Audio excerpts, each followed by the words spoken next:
start. Committee members and officers to the Prosperous Communities Overview and Scrutiny meeting. This meeting is being webcast, therefore can I ask you all to turn off your phones or put them on silent and ensure that you speak clearly into your microphones. As a council, we welcome the use of the Welsh language within our public meetings, but I confirm that I've not received any notification or request to use Welsh today. Therefore, the meeting will be conducted in English only. Can I remind all members to please sign the attendance register, and I'm now going to ask Chris if we have any apologies. Yes, Chair, we've received apologies from Councillors Stuart Ashley, Sue Malsom and Neil Waite. Okay, thank you. Can I remind members that you have any declarations or interests, that please you declare them now or put them on the declaration on the notice board. I declared an interest because I sit on South Wales Fire Authority on it. Okay, thank you. Rebecca, can I ask you from our last meeting, have any updates on our action sheet? Thank you, Chair. Yeah, the recommendations from the last meeting where you looked at needs, I received at the end of the day yesterday, so I forward those all on to you, so they should be in your emails when you leave the meeting. If you do have any questions or concerns about any of the responses, let me know. I'll get back to the officers for you. Okay, any questions or issues to be brought up? Okay. Right. The meeting this morning is on the Community Safety Hub. It's intended to give members an overview of recent activities in relation to evaluating the hub for performance and effectiveness. This morning I'd like to welcome Kate Williams, Lyndon Puddy and Inspector O'Connor from Gwent Police to the meeting. We've all read the report and we have two agendas on reports to discuss today, so can I ask if we be clear in our questioning, and if you're happy, we'll go straight into questioning on our first agenda. Okay, the first, I must remind members that we're not here to raise issues, but we are here to look at the performance of the hub overall. So I'd like to thank you all, and do you have anything that you want to say before we start our questioning? You happy for us to commence? Please call me Phil. Okay, thank you very much. Right, our first question comes from Councillor Nick Jones. Questions?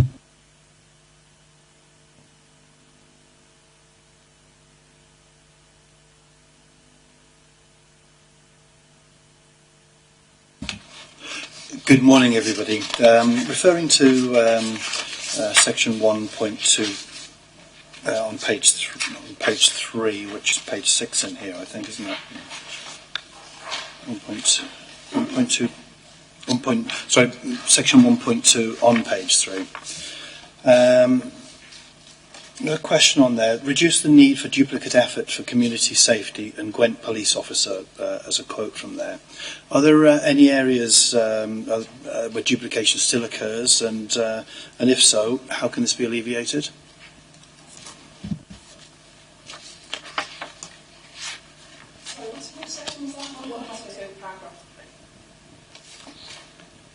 I've got page 6. Apologies, I've got page 6 on my report. My apologies.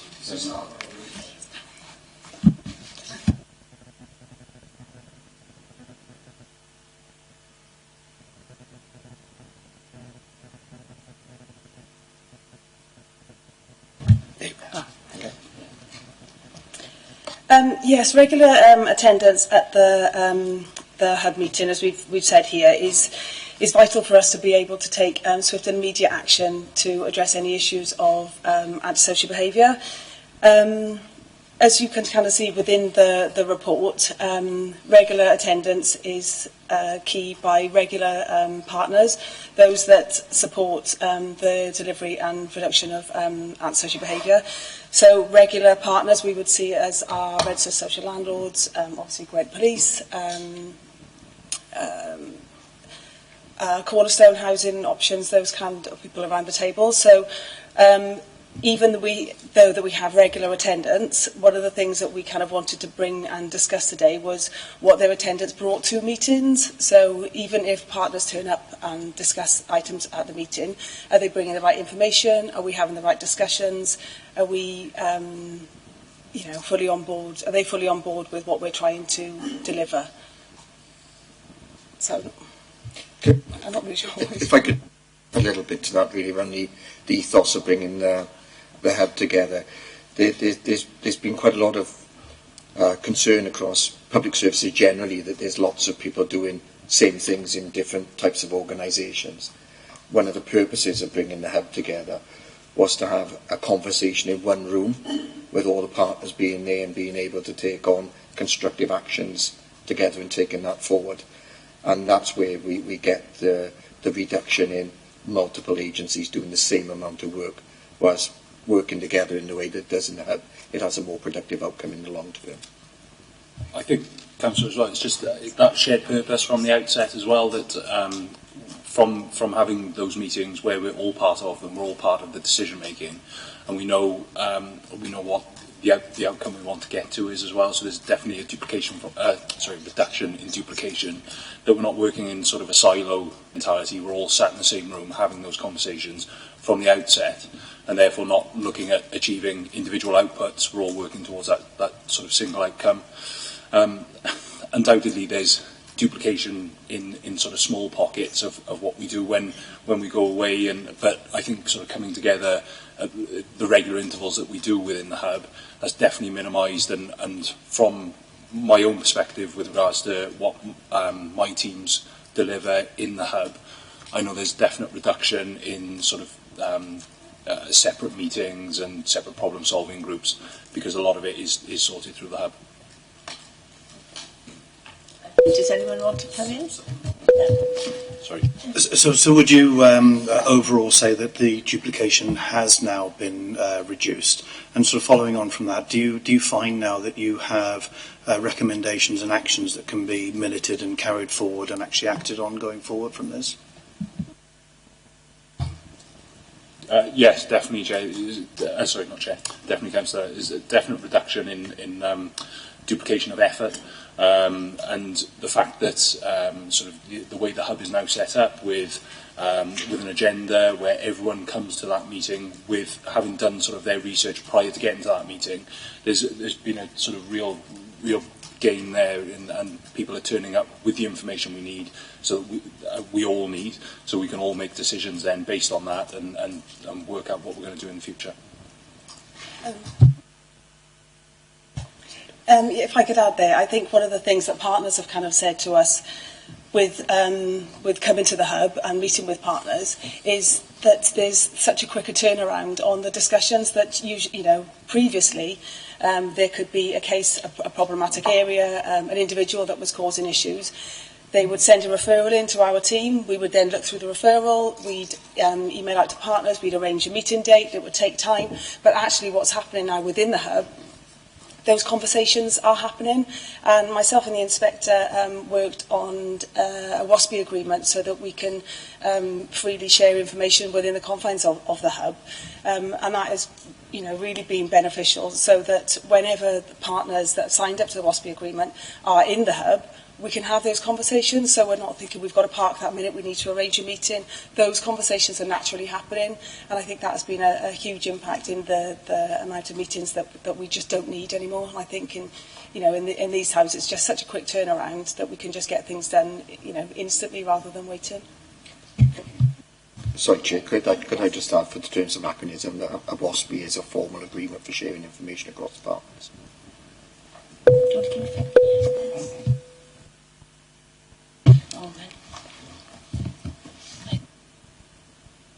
Sorry, Christopher, I'm going to have to be you. Yeah, sorry about that. It is Councillor Fay-Jones. I think it's brilliant when you work in a multi-agency arena and in a multi-agency way. I did a pilot in Caerphilly where we looked at sharing information between different partners when silo work was very much the way that everybody was, and I think it's very, very important.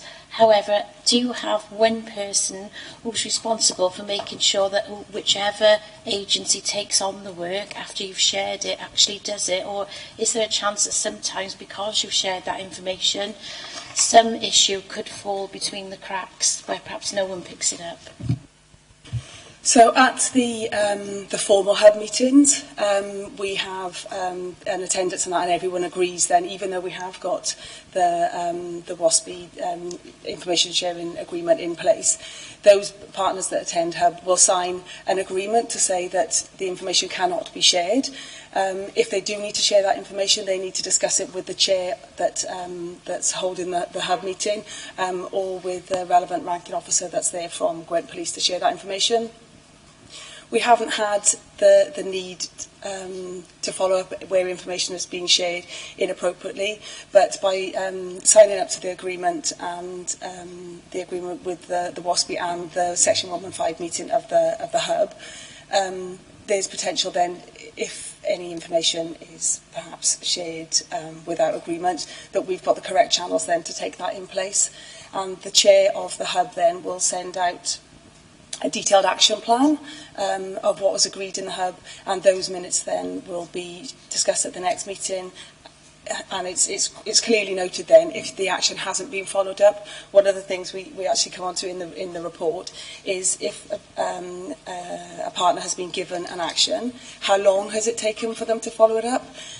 It could be that actually that's a very complex case, so it is ongoing, but the purpose of the hub then is so that we're not talking about the same issues all the time. It's a problem-solving meeting, an arena, that we're there to discuss that issue. And if it escalates beyond that, then we need to look at other avenues within their local partnerships of trying to escalate if it's not moving forward. Right, you can answer the next question, Steve.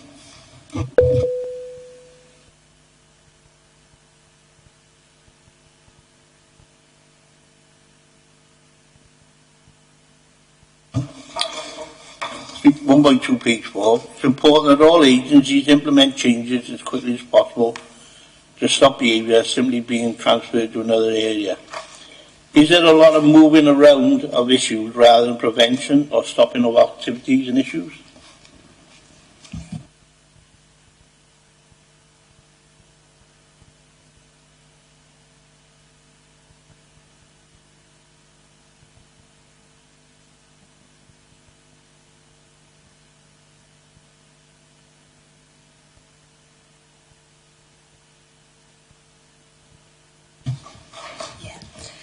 I think that's one of the things that we really tried to stress within the hub then, is that we're not just trying to shift the area somewhere else. It isn't something that we're going to say, oh right, that isn't in our arena anymore, that's a tick box, it's moved on. So the partners that are involved in the hub are from such a vast variety that there should be the right person at the hub then to be able to address those issues, rather than it just be down to possibly the community safety team or the police to address that issue, so that it isn't just moved around. So we say, well, it's off our agenda, but actually it is on someone else's agenda. A lot of our work then crosses over to other areas of our work. So it could be that we're looking at some of our intervention projects working within schools. So there could be other partners that may not necessarily be at that meeting that we are still engaged with. So we would try to ensure that it isn't just passed on. We would deal with it. As you can appreciate, in our area, if we move one problem, it normally goes to another part of the area. So it does happen. We just got to be mindful that we're not moving that problem from one part to another. And I think we've done work with the police looking at our hotspot areas, and when we're looking at our youth interventions and projects and that in that area, what are we doing to alleviate the issue? Not just there, for example, when we've looked at Cumbrae Town Centre, if we're tackling the area there, are those groups of young people being dispersed into neighbouring areas? So we've kind of had that issue.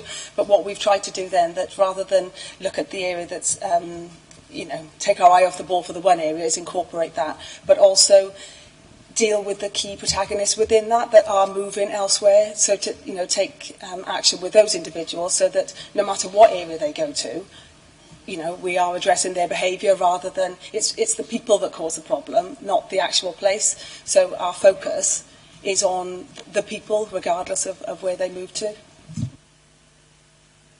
Does anybody else want to comment on that question? No. Yeah, Faith. I just wondered, do you have measures in place for sort of behaviour management that perhaps one partner would take up, or is it more sort of authoritarian, short, sharp, you know, sort of punishments or whatever? We have our four-strike process. There's the documents included in one of the appendices here. So what we would try to do at the initial stage then is to engage with that young person. Is there something that we can do within the community? Can we utilise positive futures or perhaps mentoring to go out and assist that young person? Should their behaviour escalate, they will have received a first stage warning letter, and that would have been brought to us possibly by the police or another partner, informing parents that your child has been brought to our attention, or actually in the case of an adult we would send it to them saying you have come to our attention. That would be stage one. Should then we have any further need to get involved, that they've actually engaged in further antisocial behaviour, we would then look at stage two and possibly invite them into the police station, either on their own if they're an adult or with a parent or guardian if they're a child, to discuss the consequences of their behaviour. So any kind of punitive measures for us are absolutely a last resort. So there's a whole process in place that we will do everything we can before trying to get to that stage, and that's children and adults. So, just to add to that, one of the focus I know the team's working on as well, so we're also aware that young people, particularly if they enter the judiciary system, their life opportunities radically reduce. A lot of the aspects around some of the preventative actions that the team undertake is and we've got some core PIs on that as part of the team, is to limit as much as possible those young people going into the judiciary system, because once they're in that system, it's very difficult for them to have positive outcomes in life.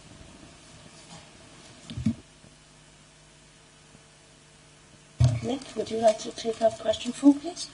Yes, I will. Actually, Chair, with permission, I'll just change that question very slightly. It refers to, again on page 6, I've got paragraph 1.3, it's the first paragraph on there about the community trigger.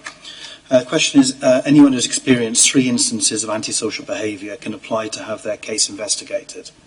The question is, how do the public know they can do this?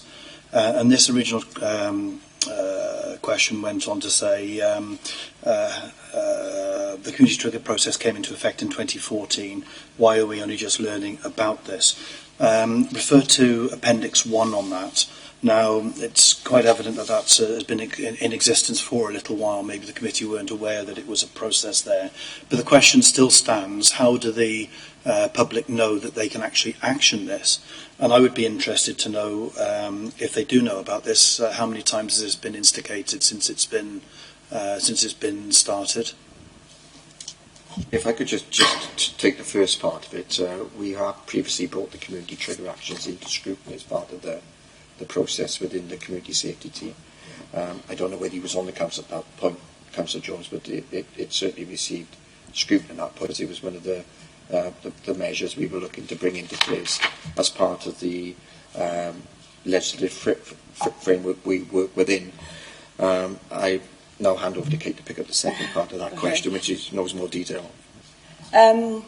If you could see in 2.3, we've listed the number of applications for people to raise the community trigger. So, I think one of the things of which is why we've included it in the scrutiny paper is that we realise that there isn't enough that perhaps in the past has been done to raise awareness so that people know what their rights are around raising the community trigger and the purpose that it was initially set out for them to do so that people, families and that aren't ignored. No one falls through the gaps then of trying to speak to relevant agencies to tackle their problem. This then gives them a way that they can raise that with us, and we will look independently at those partners then that may not have responded. So the number of activations, really, actually, you can see that there's only really one successful application that is currently ongoing at the moment. So what we need to do when the trigger application comes to us is it may well be that a person has they've had 3 instances of antisocial behaviour, and they've reported these within a 6-month period. And that doesn't necessarily mean that they're able to activate the community trigger. It's only if there are no partner involvement that nothing is being done around that. So we just need to kind of unpick then exactly what has been done. Perhaps one of the cases that is documented here, I think it was in 2018, actually there was a hate incident, so there was an ongoing criminal investigation, so we weren't able to take that any further. So it isn't really that people feel not just that things aren't being done, it doesn't always get the outcome that they want. They won't always get the resolution that that person has been evicted, or the young person has been remanded. It is about the process then of being listened to and what have partner agencies done to do that.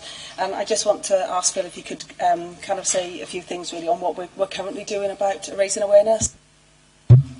Councillor, just with regards to sort of the publication of the community trigger, it's openly available on the Torfaen Council website, and also we've publicised it through our own through Gwent Police's social media outlets as well, just to raise awareness, so that it's definitely not something that we want that we're trying to hide away. We actually in fact want members of the public to know about it. And I've publicised that on 2 occasions myself, just to say, look, this is available. It's a process that is out there for the good of the community, to ensure that there's sort of that scrutiny of our agencies and how we're responding, sort of as Kate said, with regards to the process that's being followed. So that's what Gwent have been doing in collaboration with the community safety team as well. I'm glad you're saying about this, because I'm aware that residents have made recommendations or phone calls to police on antisocial behaviour, and it's deemed that it's been third-party information. So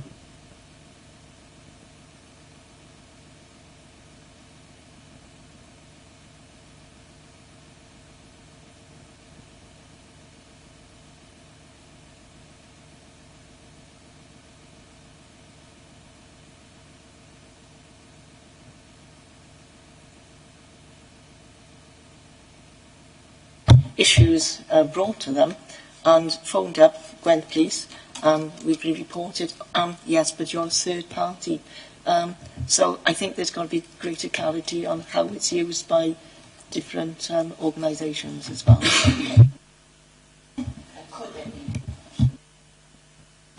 There is scope, so it doesn't have to be the same individual that reports 3 and 6. It could be 5 different individuals that are reporting the same issue. So actually it is looked at the issue in itself then, to just say, well, actually, if more people are reporting this and nothing is being done, so it doesn't just have to be the one person that's reporting it. In so far as the community triggers concerned, obviously, if the police or the community safety team are investigating an issue, then they need to get that information directly from the person that's been affected, to be able to take a true statement. Previously the police are able to look at hearsay evidence when building a case, that kind of thing, but actually to take any action legally, a lot of that would have to come from the individuals themselves.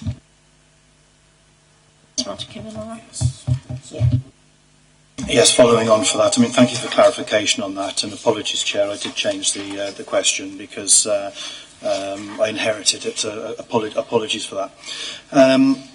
One thing that comes from that, thank you for drawing our attention to the results on 2-3. It is quite obvious that this has been in existence for some time. My concern would be about the public knowledge of it and the trigger point, because if we actually look at that, whereas we will accept the reasons for applications not being successful,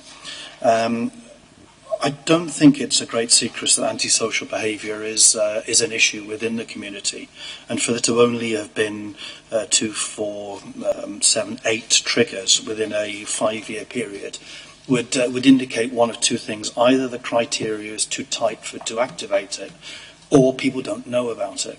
because I think for it to be so little instances, we maybe need to have a look at either the trigger or the information that's available. So perhaps if you can make some comment on that, if you wouldn't mind, please. Yeah, I think absolutely. I think that's kind of why we brought this here, that we recognise those numbers are low. And if you think, I'm sure there's lots of people that we don't even know about that are perhaps experiencing, antisocial behaviour that may be reporting, but may not know of any avenues of how to escalate that. They may, for example, be reporting to their own social landlord and think, well, that's the issue. I can't take that any further.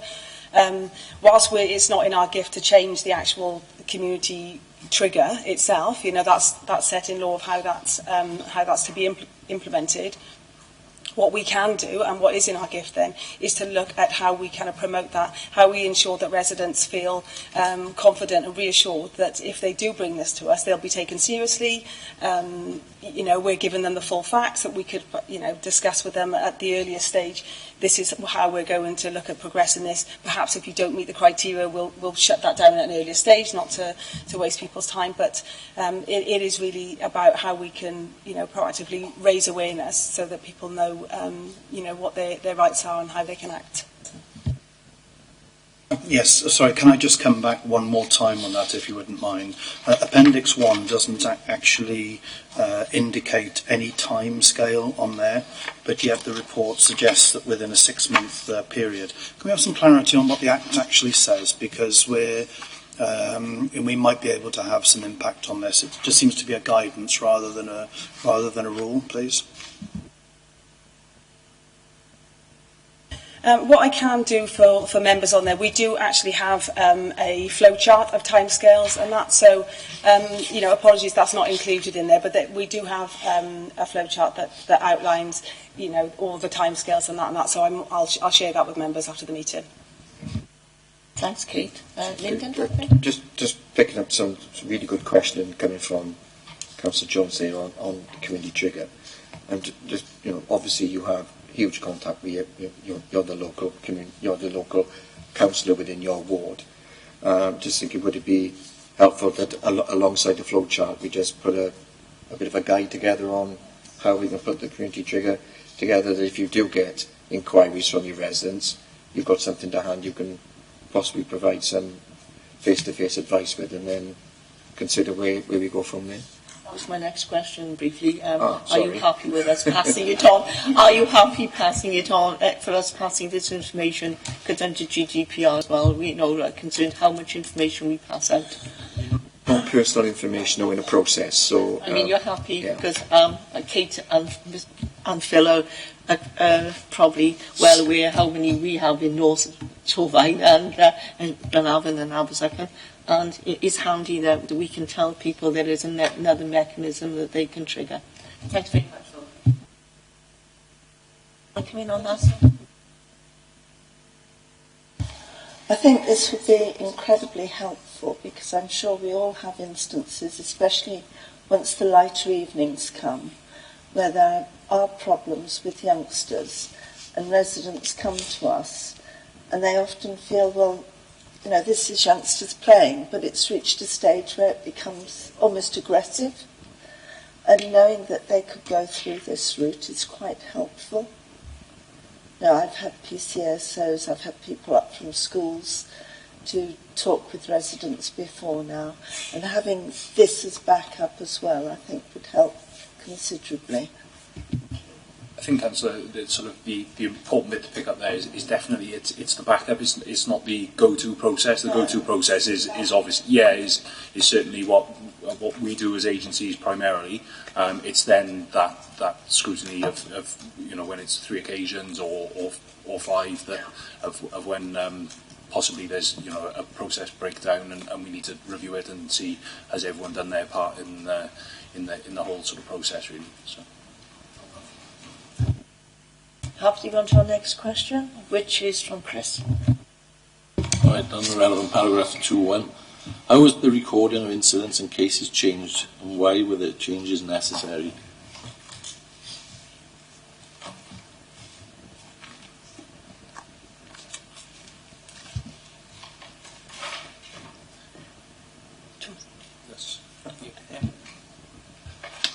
sorry, I mean... So, Councillor, the recording relates to the recording of when we take things onto the hub and our priority setting on the hub. And that was just through an internal review back probably about 18 months ago that the Gwent Police Community Safety initially set off, and then sort of bringing in the wider partner network. And it was just about a greater scrutiny of what we were concentrating our efforts on and what we wanted to problem solve in the area. So that's particularly what that looks at, is just a greater focus on what was causing us that additional demand, and then subsequently how we were going to problem solve that.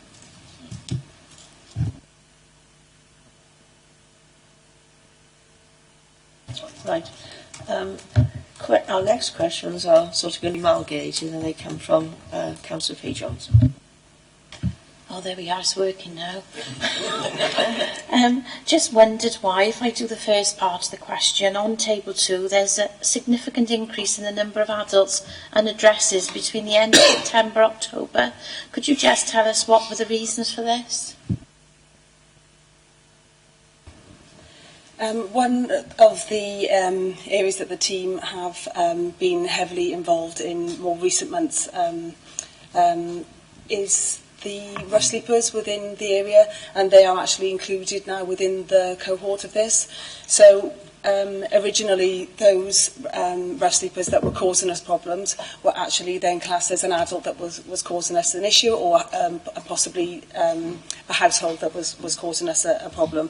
What we've done now is we've kind of reviewed how we've looked at that, and we have a standalone rough sleeper support group, so that we've got the support element and all agencies to focus on those adults. And those that will be discussed at our hub meetings then are only those that are causing significant antisocial behaviour or alarm, harassment and distress, and that to the communities. So it kind of raised our numbers, because actually we were looking at a bigger cohort of people, but a lot of those then included our rough sleepers. But we're now looking at those to just make sure that we're looking at them for the right reasons, and only those that are causing us issues. The others will be discussed in the rough sleeper support group, with housing, social services, the voluntary sector, to make sure that they're receiving the same support and they're not included as an adult then that may be causing us any problems. You've answered the second part of that question. So just to say, there was a big jump in November in the number of areas of concern, and just for you to sort of bring that to life.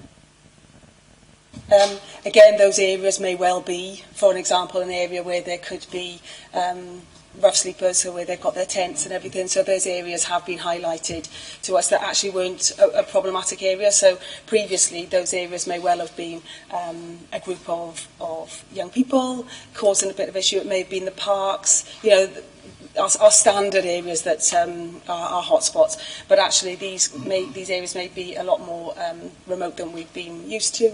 They could be a bit more tucked away, but actually they are becoming a problem area in relation then to rough sleepers. So you pass the information on the rough sleepers over.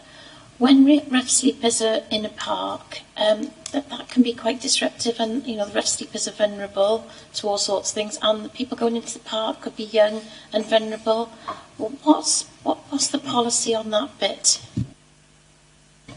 Our social care and housing have their internal, policy on supporting rough sleepers, and I know that there was a members' seminar that addressed all of those issues, that went through the policy and everything that is being done on that. So I know that issue it is very kind of robust in that, really. So they would offer engagement to support services, whether that be mental health, whether that be to benefits advice, all of those kind of things that would be done by Cornerstone, which are funded through our housing area. So that the policies in that are pretty much nailed down, I think, aren't they, within that, really. Whereas our arena would only be looking at those then that are causing issues. Because there are, for example, a person that is camping in a tent, we don't know their circumstances. So I think our main purpose then is to find out that they are okay. Is there anywhere else that they've got? Can we get them access to any other services? Are they safe? All of those things are the key area of focus. But actually then, we've had examples in the past where that person has been very aggressive, has spoken to children on the way to school when they've gone past, have been quite aggressive. Well, that isn't okay, and the support for the one area would stop there. But actually, they have a duty to behave just the same as anybody else. So that's when our other measures will come in place, and we could look at community protection warning, a community protection notice if necessary, so that their behaviour is addressed. Because nobody should feel intimidated because of that person. So on one hand, we absolutely offer all the support, but should they refuse that and become a problem then in the area, we'll definitely address that. Bearing in mind your speakers and other questions. Thanks. Just quickly, I understand that people who are rough sleeping need all our support and they're very, very vulnerable. I'm still concerned when it's in parks that there are vulnerable children also, and you put two lots of vulnerable situations together. We're at risk of possible harm in different ways, and that does concern me greatly. But I do think that recently we've done a lot of work to try and move a lot of rough sleepers, I know in my area, on, and it's been quite successful, so I'm pleased with that. But I'm mindful in the future that we really need to get on top of parks, which like I said, we did do, but it did take several months. Okay, Faye, I know your question is important, but we are really going off our agenda.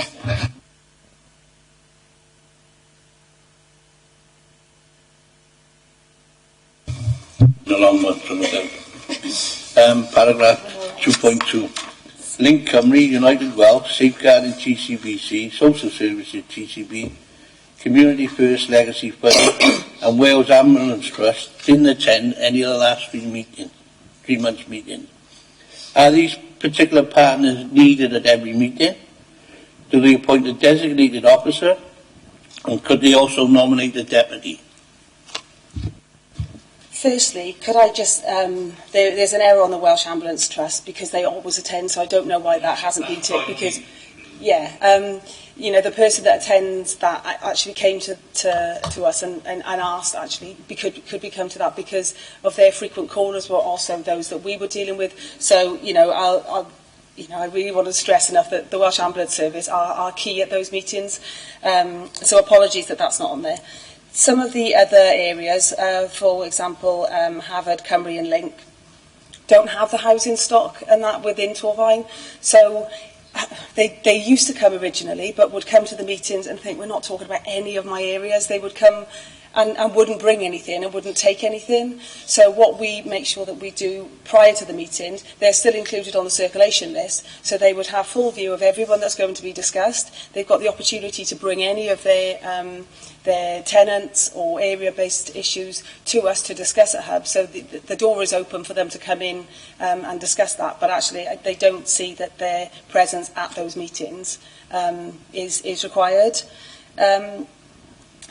And the same with social services and that, really. I think it was a resource that to be able to come to the meetings, although their information is invaluable that they could bring, they still have the information and will give us information prior to the meeting, but won't necessarily be at the meeting. But I think it's a really valid point. That is one of the things that we want to look at to say, well, what will make people want to come? What do they want to do? How will they make sure that when they attend the meeting, that it is a good use of their time? So I think that is something that we do kind of want to explore to make sure that the right people are around the table.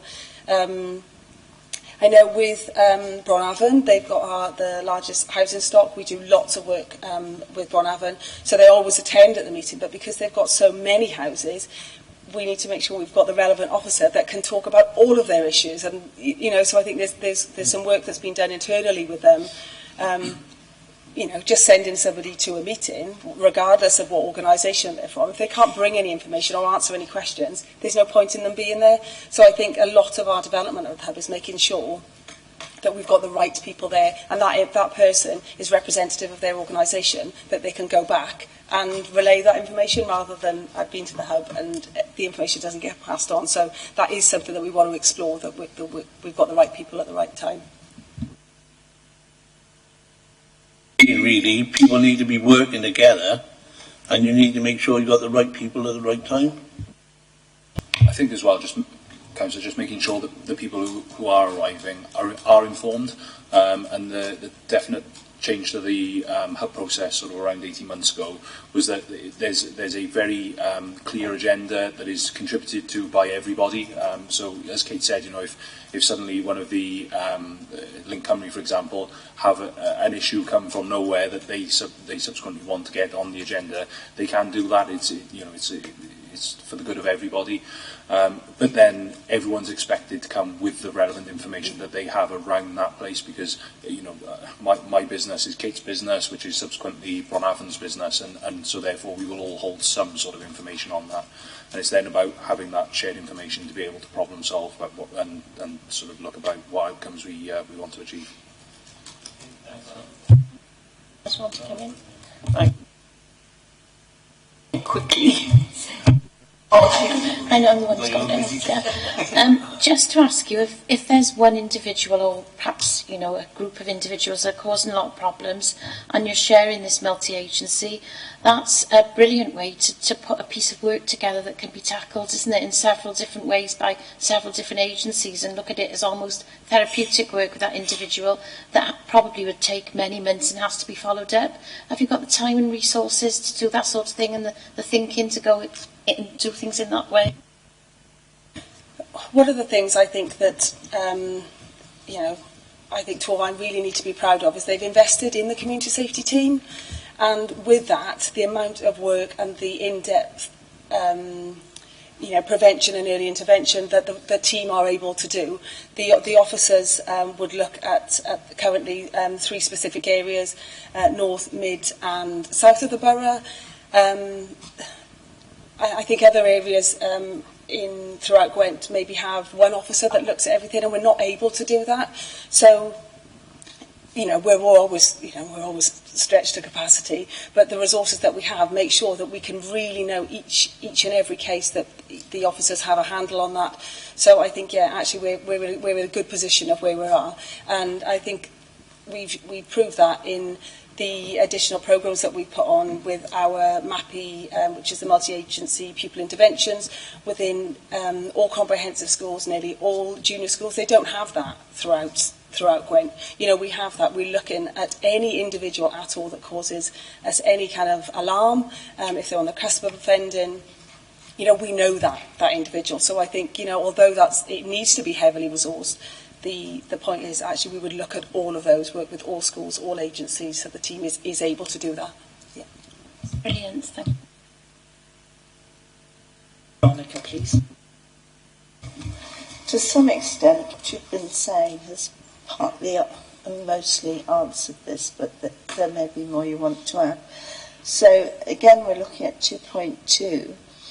In relation to the hub, it's obvious you're keen to get more partners to attend, but there's nothing to indicate with the information that we had here on paper about the difficulties partners are having with attending. We're conscious with the cutbacks we've had, other people like Bronhaven are having them too. So do you have any lists already, so that you've delved down to find out what people's problems are and why they can't attend? And have you looked at different ways of addressing it? Have you, for example, considered having people coming in on a conference call so they are attending the meeting as such and aware of it and what's going on, and can add to it, but may still be in their place of work where they may be needed? Thank you, Councillor. I think that's we haven't considered the conference call element, of that. I'm not very tech savvy myself. So, but actually I know with our new systems, those opportunities are really have us. We have the infrastructure and that to be able to do that. So I think absolutely that is consideration that we could look at. We don't have a list of why people, the reasons that they've said they haven't been able to attend. Anecdotally, when we've discussed that with partners, it's been, well, actually, it doesn't, I'm not getting the information that's relevant to me. I'm attending a meeting, but I'm not talking about my area. So, those people actually then will just go, well, I can't prioritise that meeting because last time I went, I didn't say anything. So those kind of things.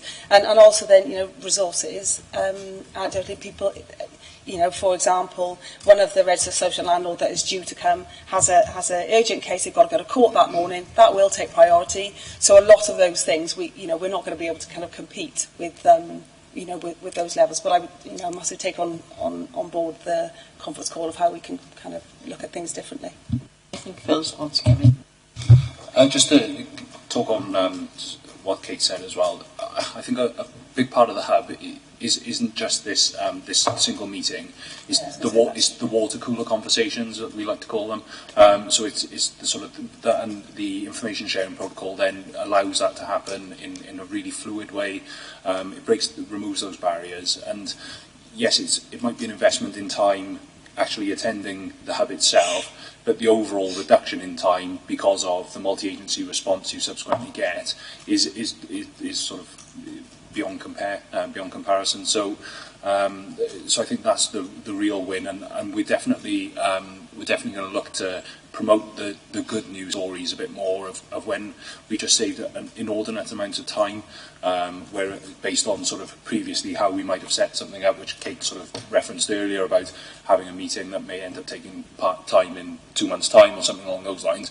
That's actually now a conversation that will just happen by someone flitting into the office and having that conversation. And just about getting partners' feedback, we have done snap surveys, so online surveys, just to find out exactly what partners are feeling and thinking about it. We need to sort of collate that and actually review that information at the moment, because we haven't. That's sort of a recent process that we haven't been able to analyse. So there's definitely a great idea, and it's something we are thinking about, but in the early stages of. Anything wants to come in? Thank you, Chair. Just very quickly, just to pick up on some of Councillor Cripp's comments there, really. The whole purpose of the hub is to have collective responsibility around the problem solving, and to do that as a single agency approach. I think the point of bringing up IT is a pertinent one, because we're all now partners that we're in the SRS moving to a single platform. That single platform will allow the use of Teams. Teams allow the use of conference calling in a secure environment. So there are opportunities around being able to have the meetings undertaken both face to face, which when you're dealing with some of these problems, it's probably the best time to have those conversations, and over the net.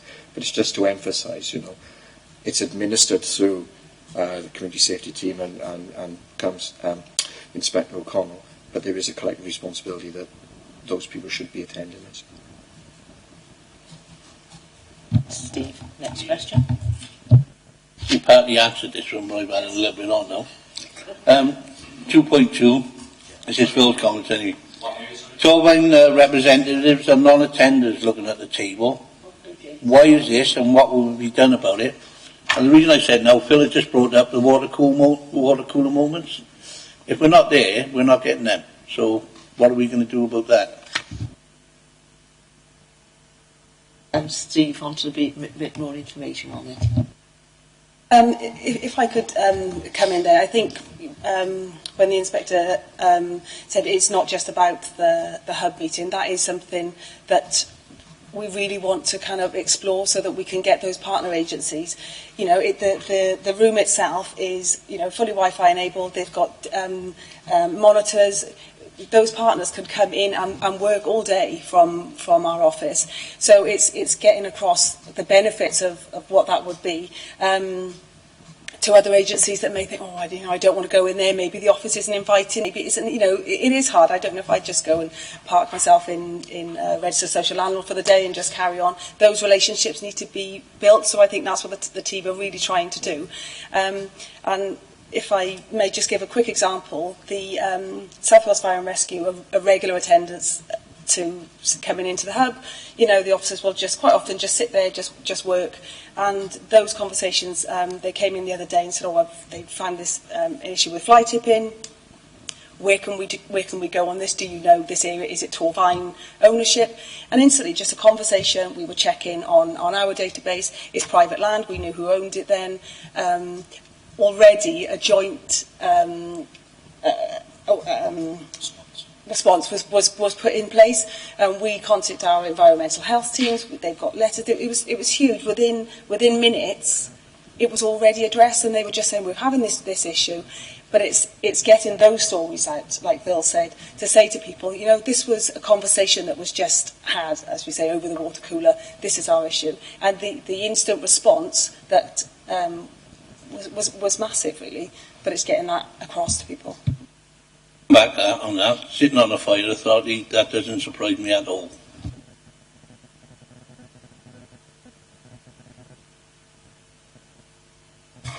I think when you give the analogy of the water cooler analogy, that's very good, because that's the collaborative working that we're really, really looking forward to on that. We've got to be mindful that there still needs to be that formal structure as well. These meetings are an opportunity to cement some of those conversations that happen around the water cooler in a format that will allow some form of accountability, because there's some minute taking that can happen and some action plans can be put in place, and therefore you can carry these kind of things forward. I absolutely support 100% this collaborative working and this teamwork building. That's really important. But I think that we've also got to be mindful of our statutory duties, etc., to be able to record these things. And this is probably the more the formal side of the hub operation. It's a very small part of it, but it is very important. And I think that message, maybe if these partners have been invited onto these meetings, it's for a reason, and maybe if they're not very long, they should attend or find another way of doing it, and certainly to be able to take note of actions going forward. And that would be observations that we would like to maybe move forward with that. Councillor, I think so. With regards to the hub itself, that is the hub meeting, the fortnightly meeting. That is a very formalised, minuted process, like, you know, as you referenced. With regards to, so I probably did a disservice by calling it a water cooler conversation, but that is a there's not a water cooler there, so I might make a suggestion that we get one. But water coolers and a water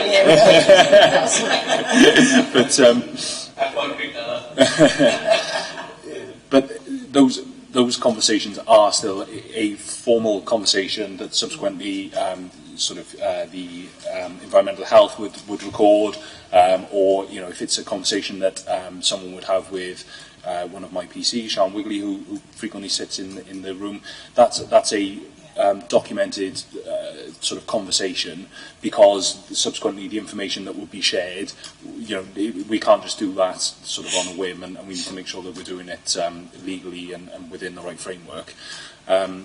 And I think then that subsequently goes back to, I think, your first question about the duplication of effort, that it's making sure that then maybe conversation where only two partners need to have takes place without the wider partnership network of possibly 15 having to endure something that's not relevant to them. So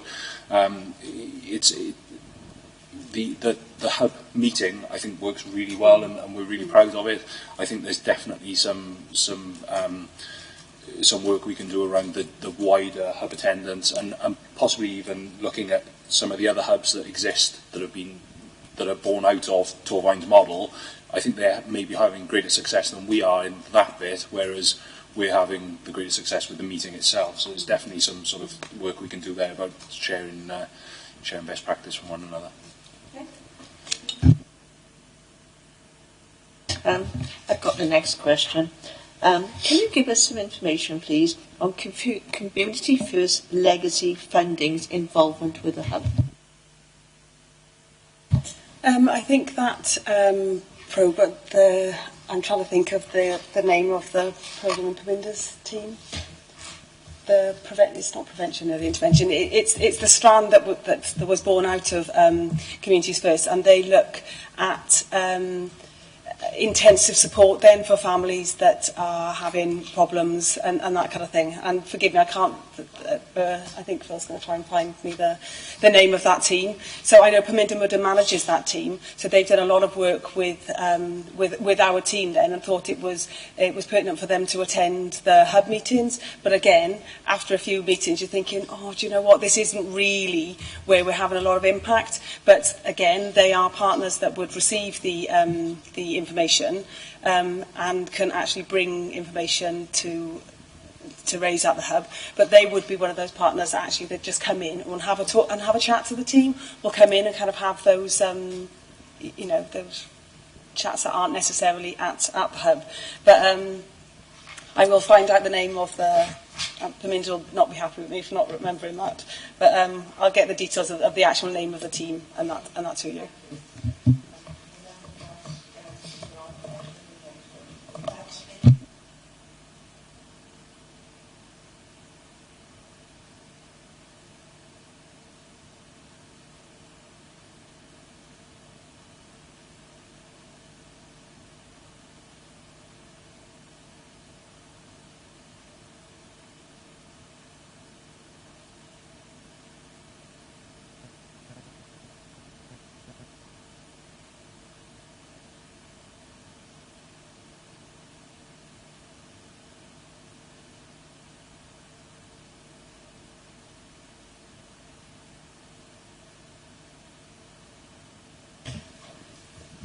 So any of those actions, it could well be that, for example, Bonavon have demoted a tenancy as a result of antisocial behaviour, or it could well be that we've progressed to an acceptable behaviour contract for something. So that would be our tools and powers that we would have used as an intervention to address that. Is that what you were asking?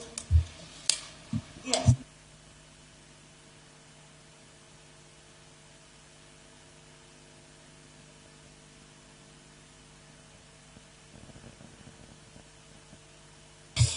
Councillor, just so some of these actions are sort of the very early interventions. So it may be a case that sort of from the community hub meeting, we've recognised that a particular address is causing maybe the police and a registered social landlord some issues around neighbour disputes or antisocial behaviour, sort of as a wider scale.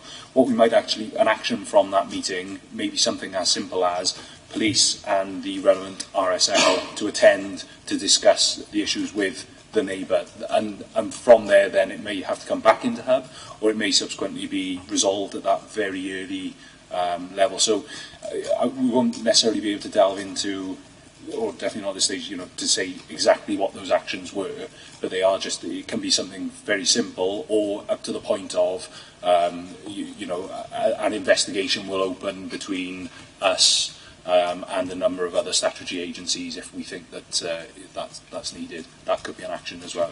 It's sort of really two ends of the scale.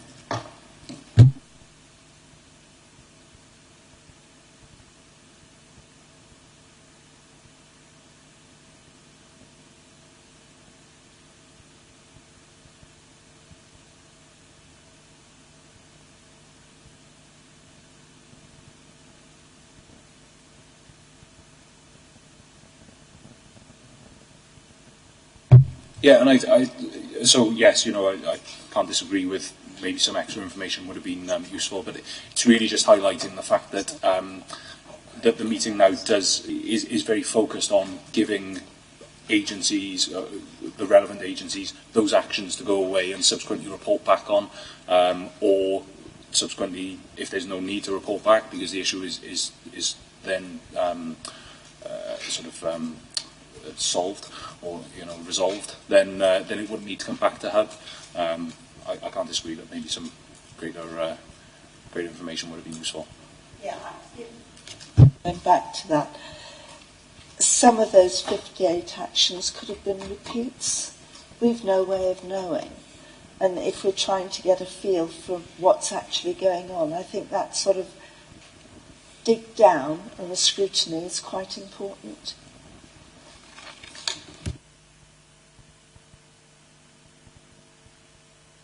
come in? Any in terms of it? Right, we're moving quickly on now. Some of the questions have already been answered, so I'm going to Chris now for questions 15 and 16.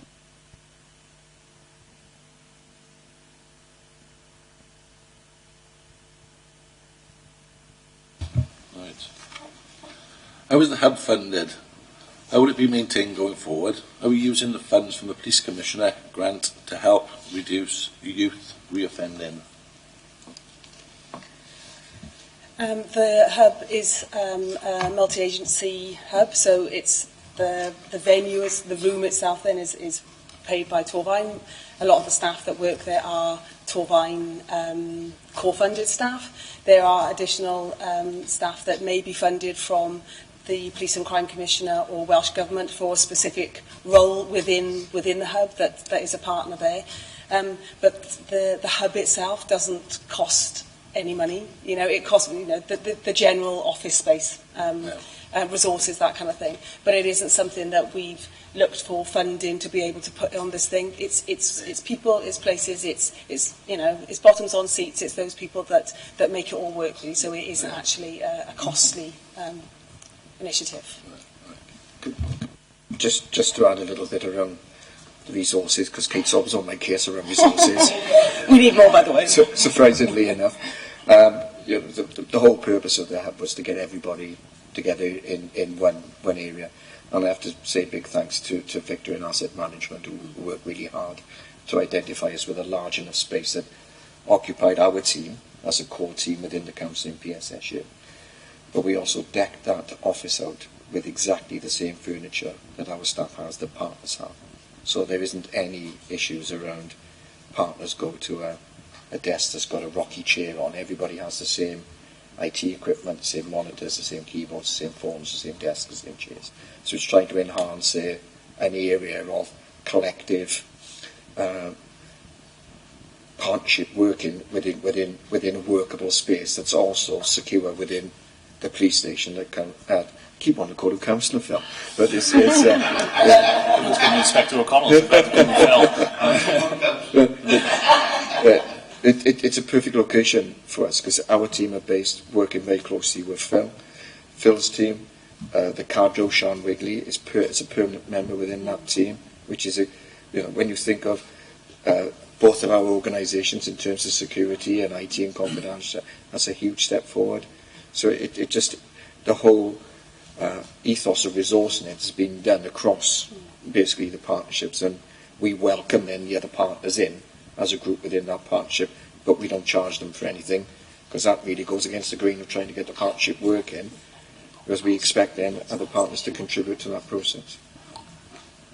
Chair, if I may as well, I think that ethos then sort of rolls out so much further as well, that the relationship that Kate and I have with regards to how meshed our departments are. I know that sort of some of my peers in the organisation don't have that good working relationships, and that may be down to something as simple as not having the space to sort of co-locate, and they say co-location doesn't always mean collaboration, but in Torfaen it definitely does, that we do have that good working relationship. So it's something that I'm grateful that we've got, and like I said, it was recognised as a model for success, and subsequently why that's gone out wider for all of Gwent. You're right with co-collaboration, it does work. Throughout the services, I've seen that myself, and it does work. Okay. Appendix 4, strike 1. What length of time does a warning letter stay on an individual's records? 6 months. We would initially, if adult has been brought to our attention, we would, and I can stress it's not a record, it's our internal process. It isn't shared, it's only Torfaen members of staff that have that. It's for our own internal use only. This isn't a database that is shared with other partners. This is something that we, the referral is sent to us to initiate a letter. We send that letter, and if we don't hear anything with regards to that young person or adult again, then that's, there isn't, but that is only our internal records. So there isn't really, it's not on their record. There is, it would never, appear on a young person's record. It hasn't kind of got to that stage that it would involve the police or any kind of, further record. So we're down to the last two questions. So, the last one, Stephen is going to... One. These are general ones, there's nothing you can look up, so we'll catch you up, right? All these systems in place, what process is in place to make a complaint about the systems or outcomes? That's the first part of it. And what is the failure to success rate of the hub overall?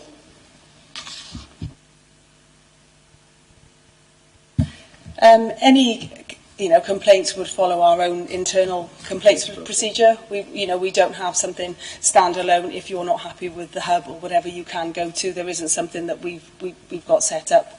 We would follow our own internal complaints procedure.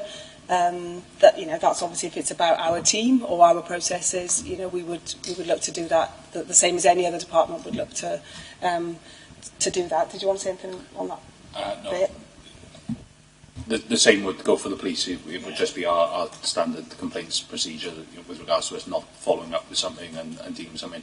Or, of course, the community trigger is another sort of form, albeit not a complaints process, but a procedural sort of questioning of and scrutiny over performance in general, I would say. I think the second part then was the overall success. I think we wanted to commission an external agency to come in and review the hub, because we keep going around to all partners saying it's absolutely amazing, all of these things, but it's all quite anecdotally that we can see the difference that it's making. We know that there's a reduction in our meetings. We know that victims are being supported quicker, perpetrators are being dealt with quicker, but we don't really have anything to say this is categorically as a result of the hub that we've done this.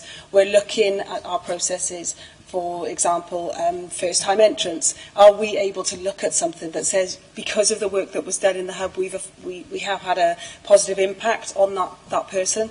So we haven't, have anything set up like that, but that is something that's, we've had many discussions around of how we've tried to internally assess, excuse me, where we are, but that is something that we want to look at. I think the difficulty comes as well is that duplication of effort again, because so the police and council and everyone else has their own sort of KPIs about what we want to measure.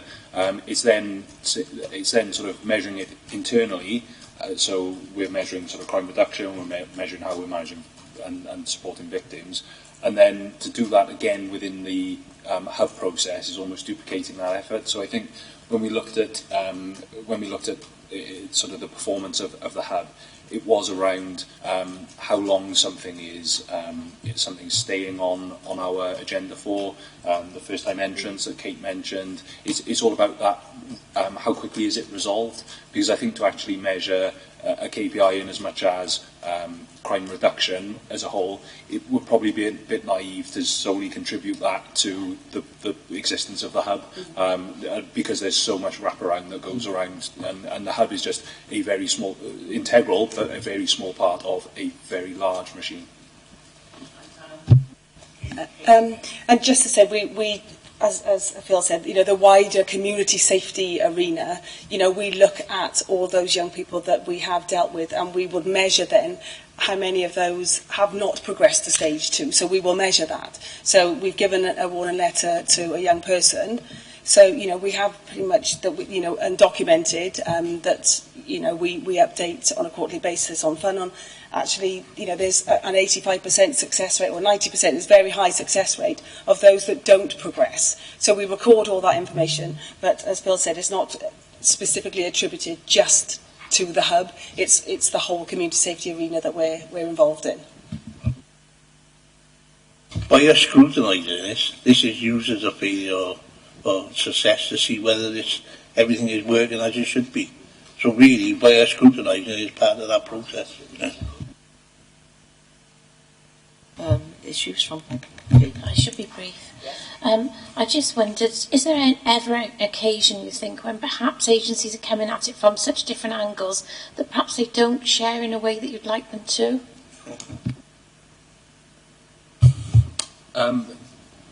No, I think that's really rare, Councillor. Definitely, sort of the conversations we have, the relationships we have. We know each other by first name. We've all got each other's email, mobile phone numbers.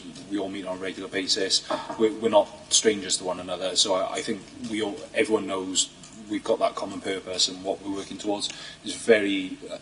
I can't think where I've really butt heads with an agency, and something that was picked up on just really very quickly.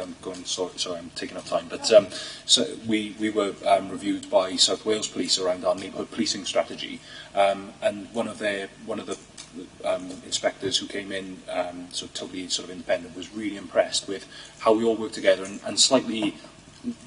Possibly the police and maybe community safety went a bit beyond what they should, but for the good of that sort of joint partnership working. So and that was something that he reported on back to us. So no, I don't think we ever sort of log ahead with one another. Good. That's the end of the questioning. I'm going to ask each of you if you want to make a summary before I ask you to leave, so we can consider recommendations.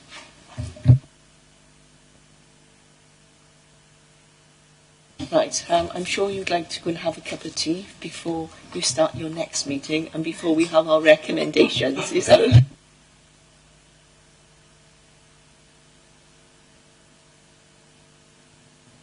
Thank you all for coming. Thank you all for answering our questions so distinctly. Obviously, we're going to have to formulate our recommendations now. So just thank you all for attending, and we'll see you shortly.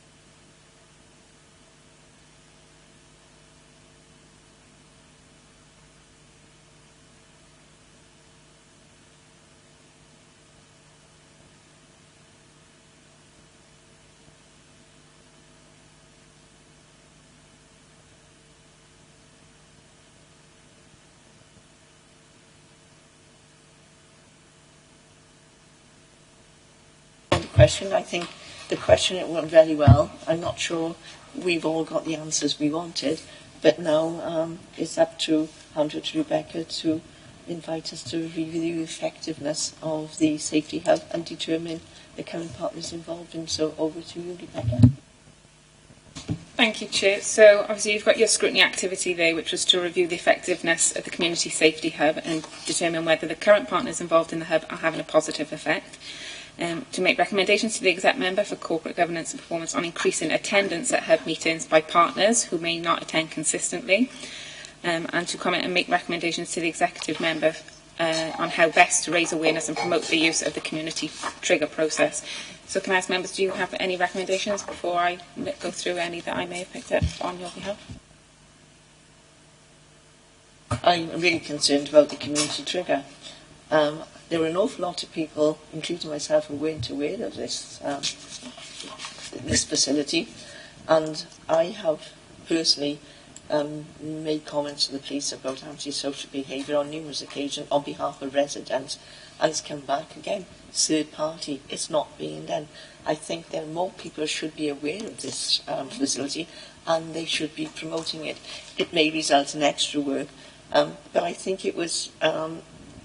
It wasn't clear that this will only be used, this cannot be used if other agencies are already involved in antisocial behaviour.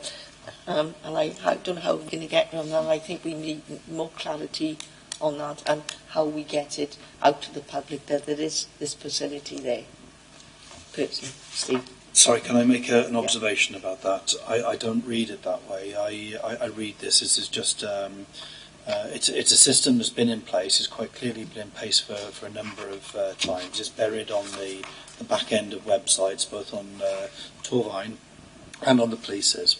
I think this is an issue of the trigger is there. It's quite clear how the trigger can be activated. People aren't aware of it. I think that's the one issue. Now, I think the regard for successful applications is then it depends as to 2015, for example. There's one trigger. The successful application 0. Now, that might have been because it has been already dealt with by other agencies. My understanding of the way that this is written is that it can still be triggered even if it is being dealt with by other agencies, just that there can't be an outcome because it is being dealt with other people. And what I would like to see, personally, is a greater transparency with this ability to, I think we need to have a lot more triggers pulled, if that's a way of correctly putting it. And we might appreciate that there might be 20, 30, 40, 50 in a year, but the likelihood that some of those are already being dealt with, and then that's something that we can scrutinise separately.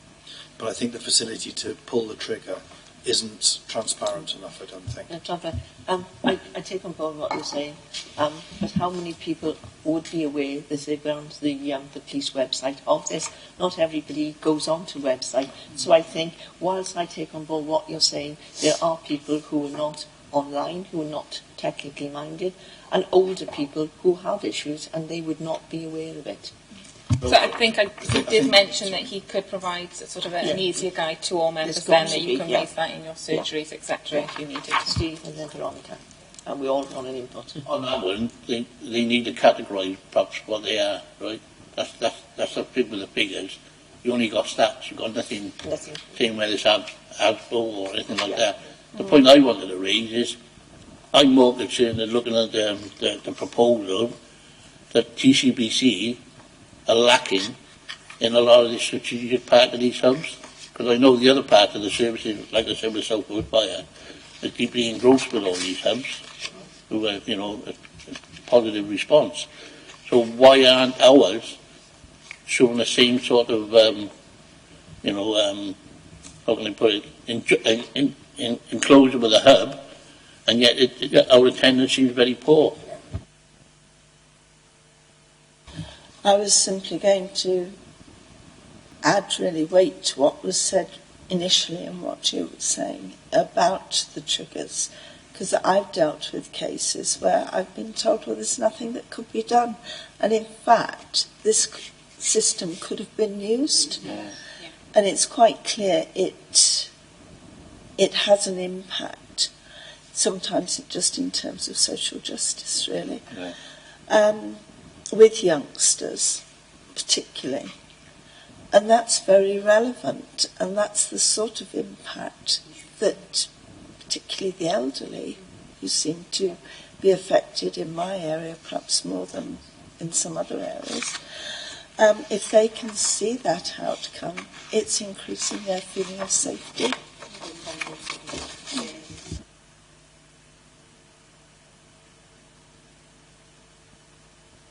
Sorry, going off the subject slightly, do you think we could have a recommendation for conference call development and to make that a better way of working, get more agencies in? Yeah, so I have that down as a priority. They may want to look at opportunities to attend the hub remotely in whatever way that. And also to look at other hubs. Inspector O'Connell mentioned look at other hubs because they seem to be doing better with attendance and learn best practice from those if they have ways of improving their attendance. Chris wants to come in. Sorry. As councillors, we get a lot of anti-social behaviour thrown at us, and okay, we pass it on to Bronavon, Torvine, Web, the police. We don't ever get comebacks and find out what's happened, what they've dealt with, have they dealt with it. We're just left in the dark. Like we could be going, we'd be giving information to these hub meetings, which perhaps they could get things sorted for us, because we just need that help off these people.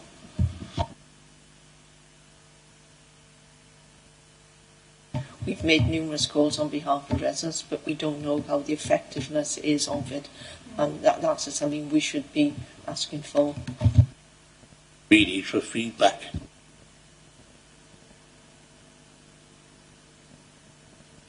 not so specifically. I think they've already decided to take on board looking at their use of IT and conference calls.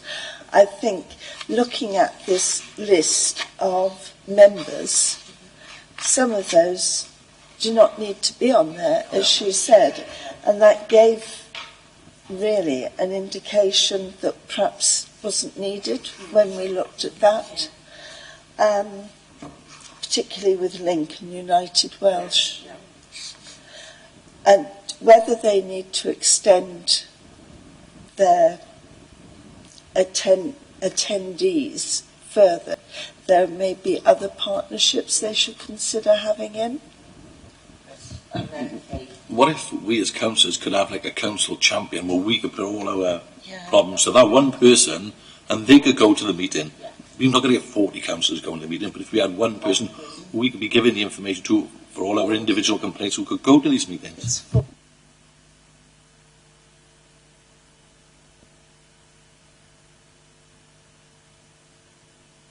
I know. I think we need to analyse the partner feedback more within the hub, and then I just wondered if they could develop that further with, in certain cases, having perhaps certain types of forms where they could look at ways forward and a behaviour plan as such, especially for perhaps some of the younger members of the community who might be causing problems, which might not be as timely as they'd like, but is something perhaps they could work on over several weeks and then got a record of. Just one final one, bearing in mind the concerns that you have with the excuses being given, for want of a better way, of not triggering this. Maybe we put a recommendation that the partners are given a training plan or a refresher course, firstly to make them aware of this trigger, and secondly make them aware of how it can be triggered, so that they can't use it other reasons as excuses for not triggering it. I think that might be quite helpful.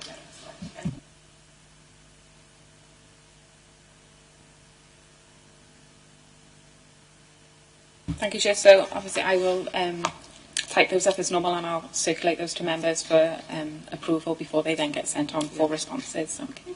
Right.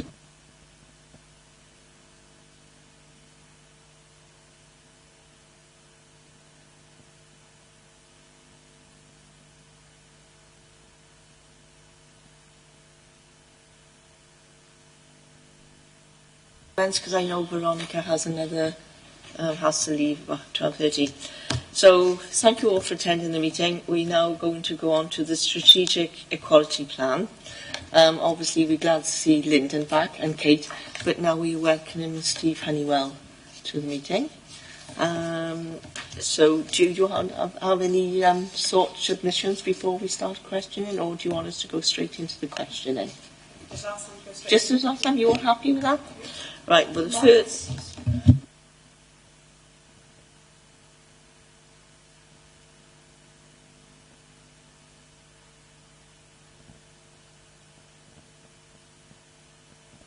Please, Chris. Right, in relevant paragraph 210, did you have much response from the Facebook advertisements? I'll pass on to Steve in a minute, because Steve managed a lot of the consultation responses.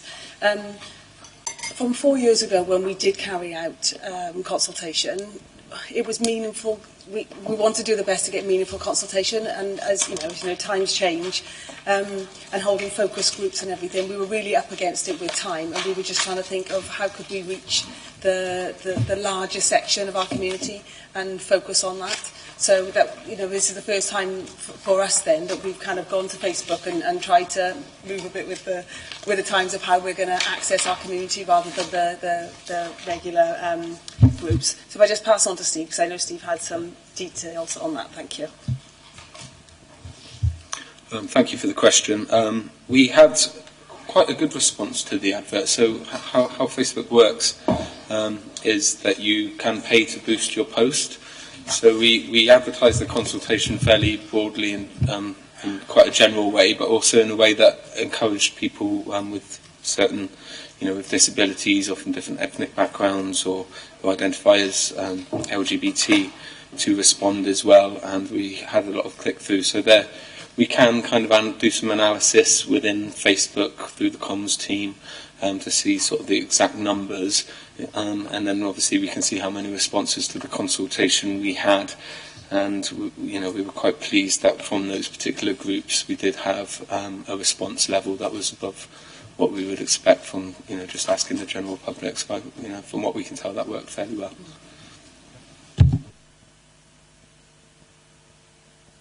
Has left the meeting, so I'll ask Nick if he will do question 2. Oh, Councillor Crick.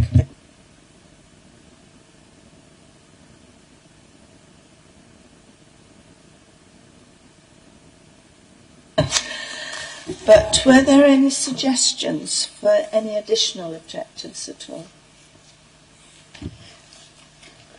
When we've looked at our new objectives, we've tried to look at a broad area.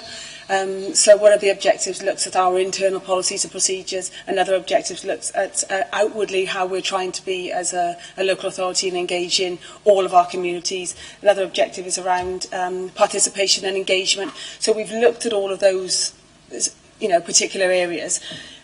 What we've got then underneath is a detailed action plan. So what we've tried to do is the comments and questions where people have raised areas that they would like to focus on more. We've tried to look to see if there's scope with internal departments, if we can look at an action within that objective then to identify those particular areas. I know one of the areas that came up was around a specific sort of disability. So whilst we're not able to just say for this one specific disability, we would look then to look at that more generally to include that. And I know, Steve has kind of done some work really of going into each of the queries that we've had and linking them to the specific objective that we've got. So did you want to say a bit more about how you've directly? Yeah, I don't think there were sort of specific, well, there weren't any specific additional objectives recommended, but they tend to be quite specific actions from people's real life experiences. So, what I try to get across, especially with face-to-face groups, is that this can be the start of a conversation, really, so that we can have that continuing dialogue and obviously do our best to respond to issues that they face and raise them with the relevant people. So. If I could just come in a bit, the other thing, because sometimes when we hold a consultation, it doesn't necessarily fit what we're asking, but somebody has given an outpouring of emotion of something that affects their life. So what we've tried to do then is make sure that, if possible, that those concerns are relayed to the relevant department. So rather than us say, oh, that sounds really awful that you've said on there, actually where can we go that and work with internal heads of service then to say this was raised through our consultation as a concern. So we've tried to do that as well. So if it isn't necessarily caught under one of our objectives, we've raised that then internally with other partners.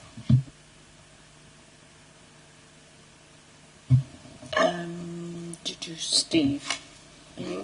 Yes, please.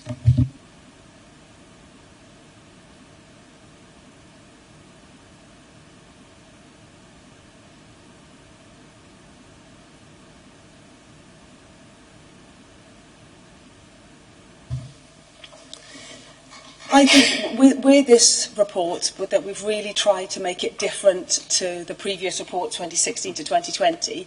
It was very much, these are objectives, and can you report on them annually? Whereas in putting these objectives, they're not something that we've kind of brought together. It's been those that's the head of service, for example, within social care and housing. There's been specific inputs on what they've wanted. We've met with education. Actually, this is what we think could be an objective, but what do you want as your measures? How is this going to work? So we've had a really good input then to just say this isn't our report within the PSSU, this is a whole council report, and it's been so key to have going forward more meaningful actions that sit under each of the objectives. When we go to reports on them annually, rather than us say, oh yeah, we've done this. What are you doing? How can we incorporate this into your day-to-day business? How is this in your work plans? How is this going through, through all of their processes and procedures and incorporated in the equality plan overall? So we've had some, some really good, buy-in then to make those actions and objectives far more meaningful. So I'm really quite happy about the input that we've had. Next question is me. It's a question written relevant to paragraph 3, objection 3. The national rise in recorded hate crime in the wake of the 2016 referendum, has this been reflected throughout Torfaen?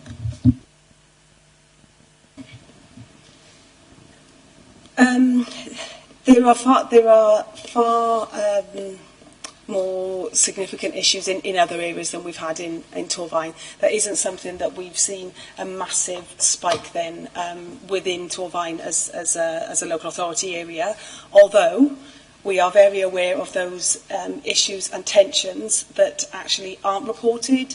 The narratives, things that are said in schools, things that are said to people on buses that don't actually get reported. But I think the feelings within communities have changed. So I think initially we did quite a lot of work with victim support, because they were getting a very different picture than Gwent Police were getting. So what we've tried to do and look at that then is ensure that that is a standing item on our community safety hub agenda.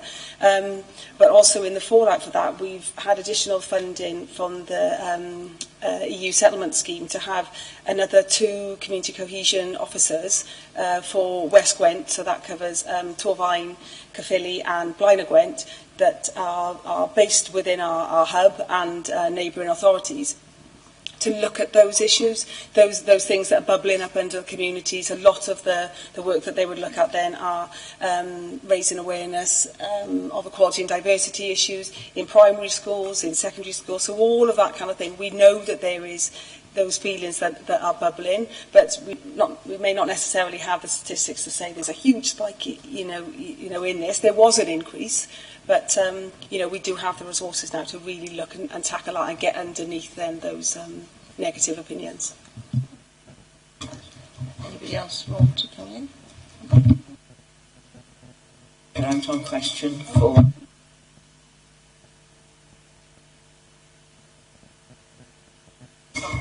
Right. Could you tell us what data is missing? What further data is going to be collected, and when will this be commenced? 3.3.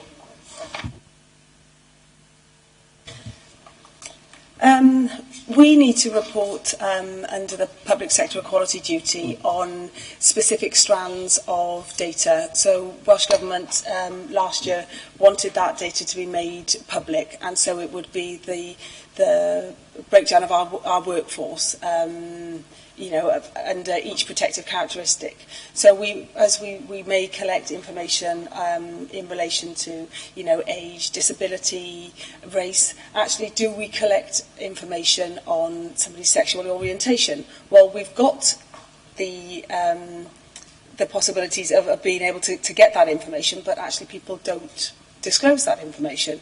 So it's really about the meaningful data that we've got the information that is necessary, but it doesn't really tell us any information. So I think Welsh Government wanted to be a lot clearer on not just the collection of data, but how we actually, gave that to the general public. So there has to be an area on our website now that is specific around, our workforce and our data collection.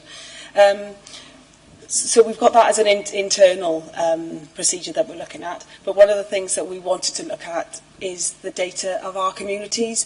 How are we collecting data around our, ethnic minorities? We've got certain procedures that we can collect this, but what are we doing, necessarily to address that? I think we've looked at a campaign through the Stonewall campaign of what's it got to do with you, of why we're collecting data, what we're going to do with it, how we can look at support specific minority groups.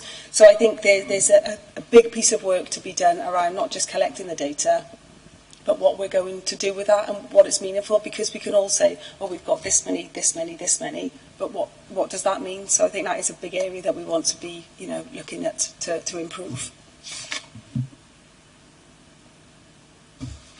Hopefully with this data, particularly with the T22 project, a lot of this data be held, it'd be utilised by a wider scope within our environment. So it's important we got that data, and that data will be shared across all other departments, so it is beneficial we keep all that data, but it's how we handle it, that's the main thing. If I could say, we're lucky enough within the PSSU that we have the data and research team within our unit, so that has been really good when we've tried to be putting this together. There's a section in the report, and actually, if I may, it was a question that I wanted to raise really. We collect this information, but is that relevant for us to be giving this information in the plan? Is that something that we want to go into that level of detail within a strategic quality plan? Because we've got the information, but to make people want to engage in that, well, is it information overload? Is there a better way that we can kind of be portraying this information? Possibly, maybe this information we could point to an area on our website to just say that it's available. So that is something that we would, like your input of how we can, better utilise the use of data.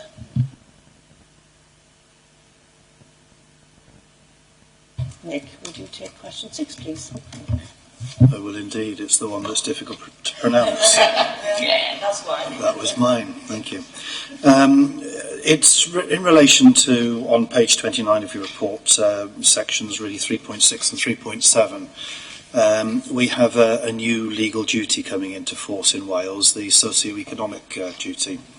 Namely, this new duty seeks to ensure that the needs and rights of people in poverty are at the forefront of our minds when we make strategic decisions.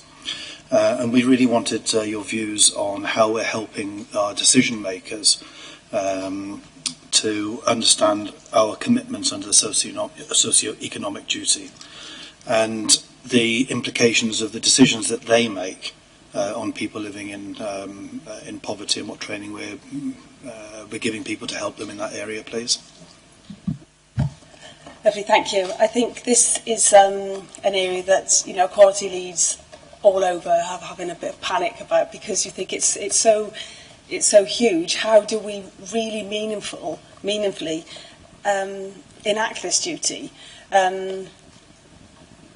The guidance is on how we do that is not available until April the 1st, so we're in a very precarious position that we think we know what we need to do, but we're not really given any guidance on what we need to do. The consultation held by Welsh Government closed on January the 17th, but we don't have the outcomes of that consultation. And one of the things that I know Torfaen and other neighbouring authorities put in was to say, although it's going to be enacted on the 1st of April, there needs to be some leeway and some grace at a time of calm after that we can try to get this and embed this into our policies and procedures before possibly any judicial reviews or anything could be taken, because we could be challenged if from April the 1st if we haven't shown due regard to looking at socio-economic duty when making key decisions. So what we have done, and I've myself and Steve have met with Tom Roberts of looking at the integrated assessment. There's a lot already included in our wellbeing assessment, and this needs to be reflected within that, so that we're showing due regard to look at the socio-economic duty, that how those with protected characteristics could be doubly penalised because of the living in poverty, and also they may have a disability which additionally puts them in poverty. So it's looking at all those scenarios of how we can make sure that we're supporting them the best we can. The Welfare Reform Project Group is looking at this as well. So we do a lot of this anyway. We're always looking to see actually how are those most in need additionally, penalised for having a protective characteristic in another area. So that group is looking at it. We're looking at then to put on some training, as you've said, for heads of service, those members of staff that fill in the wellbeing assessments, rather than tick, we've looked at the socio-economic duty. What does that mean? Look at examples. So that is a big area of work that we need to do going forward. But at the moment, we're going into it a bit blind. We think we know what we can do, and I'm sure that the guidance from Welsh Government will set it out really clearly what we need to do. But actually, I think it will come back to just say, you need to give due regard of how you look at your policies. So we're working on that already. Okay, thank you for that. It can't have escaped your notice that this is happening on April the 1st. So I just hope that there isn't any surprises in there or some trick parts on there. It must be very, very difficult for you as a department to actually enact a new legal duty without any guidance from Welsh Government. Sorry for the joke about the April the 1st, but it doesn't surprise us, somewhat. But I think really the important thing that we're hearing from you is that you are mindful of some of the new duties that this might put on you.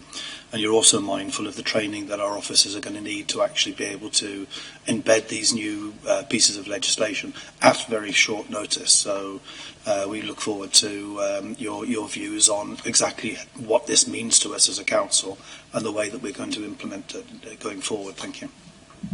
I think on that, once April the 1st has landed and there may be some guidance, whatever, I think that may well be perhaps opportune if you would like to for a member seminar or something, so some further information on what this actually means and what we need to do around that. Possibly that may be something that you'd like to look into. Just that Councillor Crick will be leaving. Just to remind you that after the meeting, if you have any recommendations that you want to be, so you can contact Rebecca and do everything. Sorry, no, Chair, I've actually passed the note to Councillor Crick because recommendations can't be raised after the meeting. So I just asked if she has any to pop them on a note and I can raise them at the relevant section.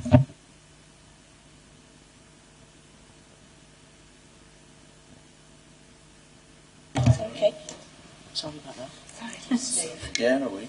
Right, so we're looking, now this is question 8, so we're looking at paragraph 3.9, which is the council will need to integrate consideration of the socio-economic duty into strategic decision-making processes and reduce the economic disadvantage and poverty faced by those with specific protected characteristics. How can this be measured? Doesn't sound an easy one. I think Kate covered a little bit of this earlier in the response, Councillor Cricket. It's really all going to be embedded within the undertaking of the wellbeing assessment elements of our reports. And the key factor is in all of this is that when we are making those strategic decisions or suggesting actions that the council may want to consider, is that the duties considered, and it's part then of the strategic decision making of whichever body is undertaking that activity is mindful of that at the point and considers that as part of the assessment process. So it's really, as the wellbeing assessment does in its place now, it as decision makers, it outlines what the potential impacts are in relation to the Wellbeing of Future Generations Act. This actually brings around what our equalities duties are as a council, and what we've tried to do over some time here is to bring it all under one umbrella, so that we haven't got a single assessment process for each of the duties that we're going to. Otherwise, it would be quite a bureaucratic process. So it's just about bringing it all together, really, and having that consideration in the round.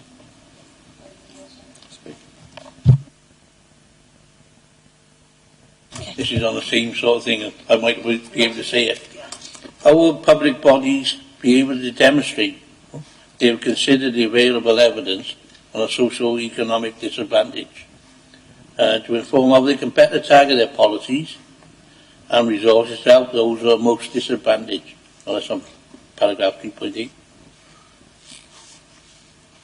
I think you hit the nail on the head, Councillor Evans. I think they're all quite interrelated subjects with that. You know, it's a process of when strategic decisions need to be made at whatever level in the organisation, that we take that holistic view of, particularly now we've got the socio-economic duty, that we do try to understand, will this action have an adverse impact on a part of society? Now, it may have an adverse impact in society, and it doesn't mean you won't do it, but it still means that you've considered it as part of your process.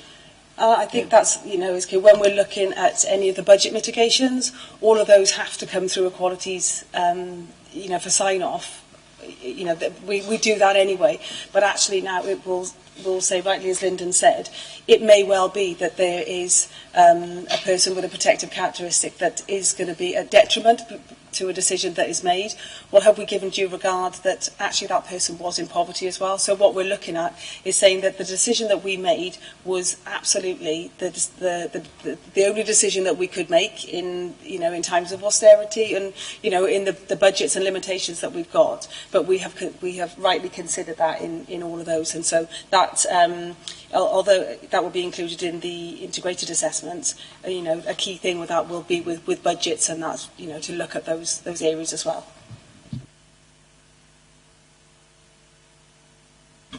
It's not a question that's actually in the list here, but I would like to know whether we've taken a legal view with regards to this new legal duty. Namely, in as much that although it comes into force on the 1st of January 2020, there's a softly approach for a 2-year period where it would appear that Welsh Government aren't prepared to put their final statutory guidance into place for 2 years.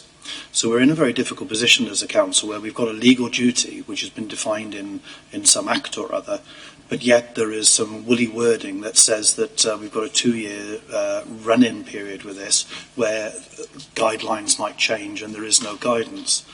Where do we actually stand, and have we actually sort of sought any help with regards as to how we implement this during this 2-year period, and what's the implications for us going forward on that? We're still in a bit of an unknown of what it means at the moment, but all of the assessments have to go through legal sign-off as well. So although they would come to equalities for sign-off, actually, our legal department are part of that. But absolutely, there needs to be a discussion to just say if we were challenged on a decision that we could make, although Welsh Government have said it's a softly approach, well, that isn't, well, how soft is that? We could be challenged within that time, but legally, I think we have to just work with showing that we are doing all we can to show due regard and working with the confines that we already do. But absolutely, going forward, we need to have a much more in-depth conversation with legal of how we're going to progress this. Just to give some surety, Councillor, sorry, Jay, as part of the reporting process we do for Cabinet Council, the reports that we produce, there's a set criteria of different people that need to read the report and sign it off before it progresses to the decision-making side. As Kate mentioned, legal is a part of that process, resources is a part, equalities is a part of that process as well. So there is some checks and balances in there along the way, but it is a little bit woolly at this point. Bearing in mind we had a general election and a lot of things had to go by the wayside, do you think that you had a good range of consultees when you undertook your survey? Do you think they were an accurate representation of the community? Yes, unfortunately, the reality was that we couldn't actually launch a consultation until 13th of December. And obviously, in the run-up to Christmas, people already have various commitments and want to get their Christmas shopping done. Quite challenging, really, and in all honesty, it was a working week plus a day or two that we had before Christmas. So we focused on, like we mentioned before, sort of the online promotion and things like that, and speaking to individual groups, and then set up consultation opportunities with focus groups and things for the week and a little bit that we had after New Year, in order to kind of meet the deadlines and the time scale in order to publish, as we need to legally, on the 1st of April, before the 1st of April. We did speak to, well, we went and spoke to the school council at Cranbridge School, and also got the input of staff there. They were really pleased that they'd already been up in, I think November it was, to speak to some of the councillors about some of their concerns around access arrangements. They said they very much valued that opportunity, and that's something that we'd sort of like to take forward. 2 of the 50 plus forums were consulted with, that I have very good relationships with, so we got the older people's views, and worked with the youth service and the hub up in Blaenavon as well to speak to some youth groups, including the LGBT group that the youth service have done at Ashley House and Cwmbran. So we felt we spoke to a reasonable range, and obviously under Objective 4 we're committing to doing more to sort of map these groups really, and to ensure that we get access going forward. Obviously we don't have other mosques or kind of religious buildings and things, but we probably do have some members of the population that would access them outside of Torvine. So sort of links like that to ensure that we're really hearing everybody's sort of views when we do consultations of this nature. But we did do some extensive equalities monitoring as part of the consultation process, and with the online consultation that did show very good response levels from all the groups that we wanted to engage with. So overall we were pretty happy with the response given the limitations of the timescale. The groups that you would have liked to be able to engage with, sort of people with disability groups or mind or anything like that?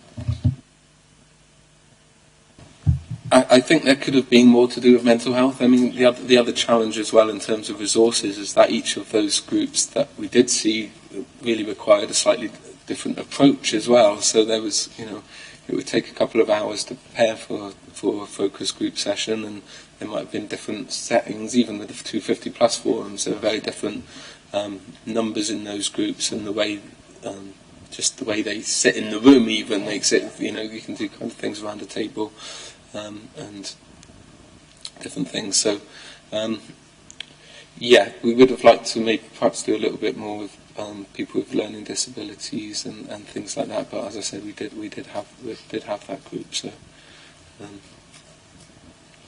I felt we did an overall quite a good effort. Do you guys want to come in? No. Lyndon, Kate?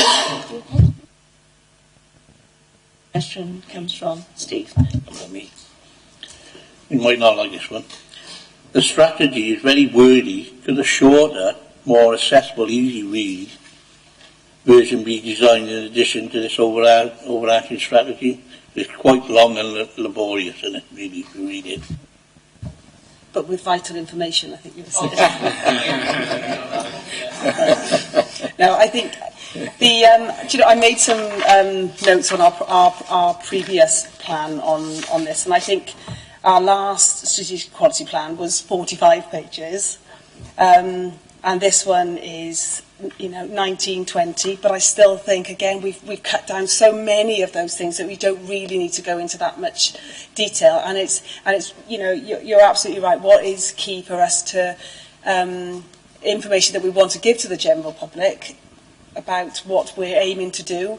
It's the objectives and the actions that sits under that. So we've tried to condense it before, but we have actually this won't be the final report that goes out. I've had meetings with the graphics team on how it will look. So once we've kind of gone through scrutiny, that we know that actually we've agreed our objectives and our actions going forward. It would look a lot prettier, but would totally be would welcome areas that you think don't need to be in it. Is there something that you just think, that is just labouring the point a little bit on something? By all means, please be as objective as you can on that, because when we're writing it, you think, oh, it's, has to go in, and it's really quite hard to be objective and look at it to just an area that you've worked perhaps quite hard to put in, to just take that out. But again, I referenced earlier, it may well be that information needs to sit somewhere else on our website, or is accessible somewhere else. It may not all need to be in this document. So would welcome any suggestions on that. Thank you. Or Steve House, because we had a discussion yesterday. Say it's good bedtime reading. Just an example on that. A smaller report with appendices for further reading might be one way of going forward with it.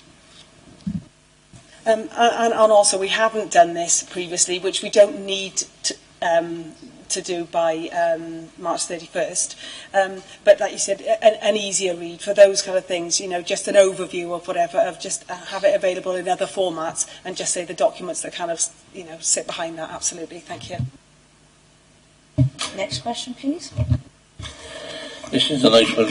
Appendix 2, Objective 2C. To ensure that all Torfaen schools have a clear strategy for improving the quality of teaching and learning, particularly in secondary schools, to reduce within-school variations so all pupils, including boys and vulnerable learners, make appropriate progress over time. How do you propose this can be done? Which page are you on, sorry? Appendix 2, yeah. Objective 2C, or not to C.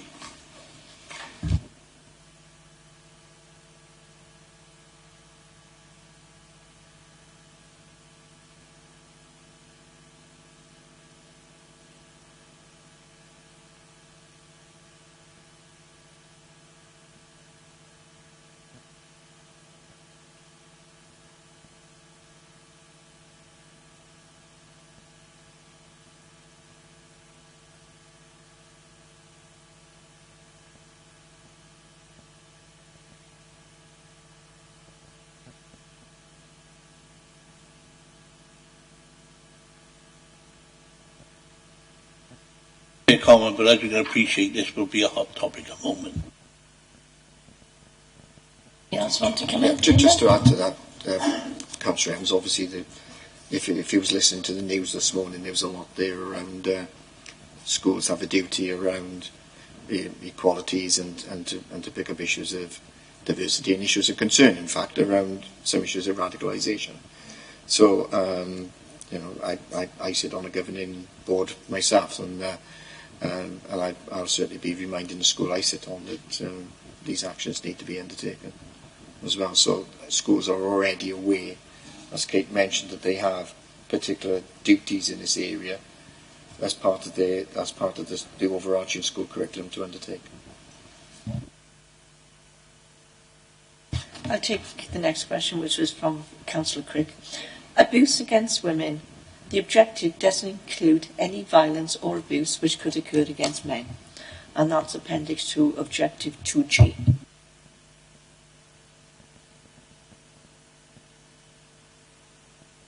We quite often get some queries around this.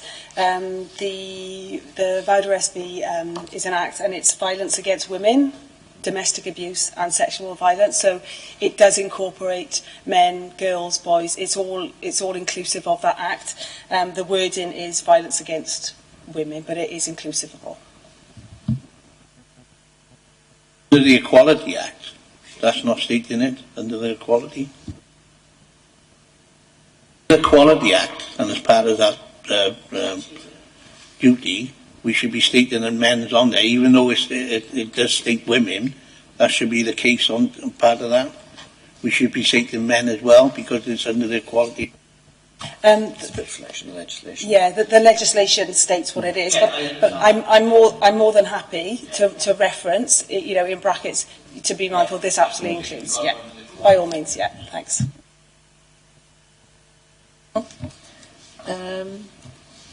Chris, do you want to take the next question? Appendix 2, Objection 2K. engage with the EU nationals with regards to the EU settlement scheme?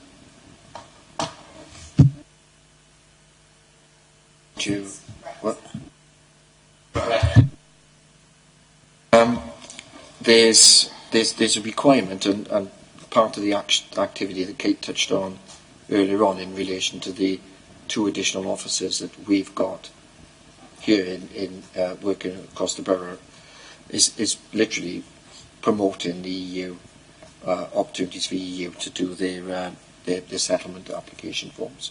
So that activity is being undertaken quite well across our larger companies that we've got here, smaller companies. We haven't got a huge population of EU nationals in Torvine, but part of our activities is to ensure that those that want to have EU settlement, we at least try to get out there and capture those individuals to give them the necessary information to register. It's actually a very simplistic process to register. It's also part of our PSSU manage the strategic migration, or members of the Strategic Migration Partnership, which is the All Wales National Partnership, and the registration of EU nationals is quite a topic on that agenda to ensure that we give the opportunities to those that want to stay here, have the opportunity to complete the application and stay here. So part of the work of those 2 officers is literally going out into companies and really doing the face-to-face with people to help promote that.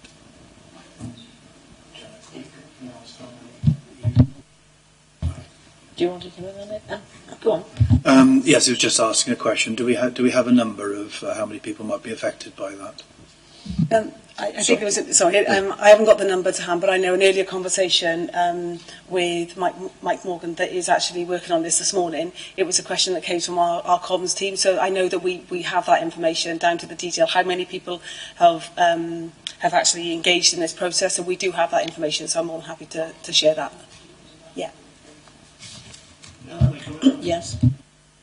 If we exited Brexit, how will it affect the scheme? Yeah, will it affect it in the future? That's what I'm trying to get.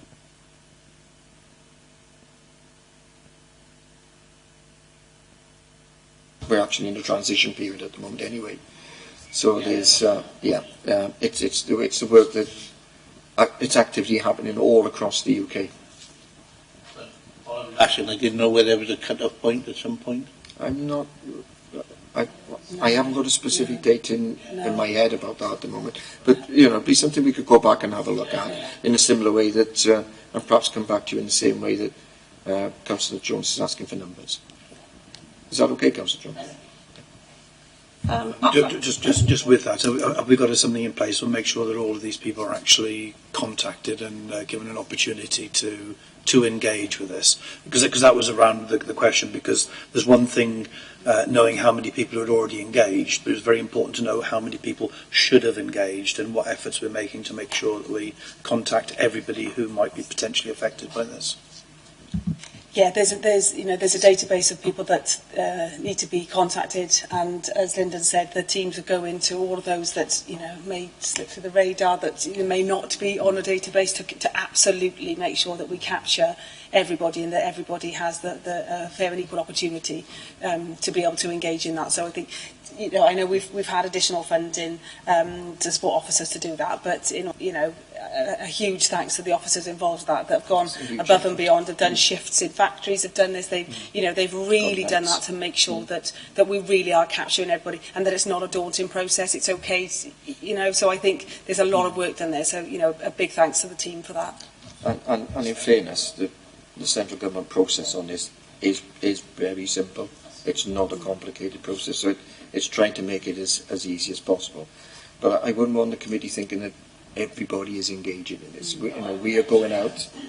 People have a choice whether they engage or not. The question is, much as we want to engage them, some people might just not want to take up that option. Yeah. Our final question, you'll be glad to hear, is coming from Chris. Once the plan is finalised, how will it be promoted?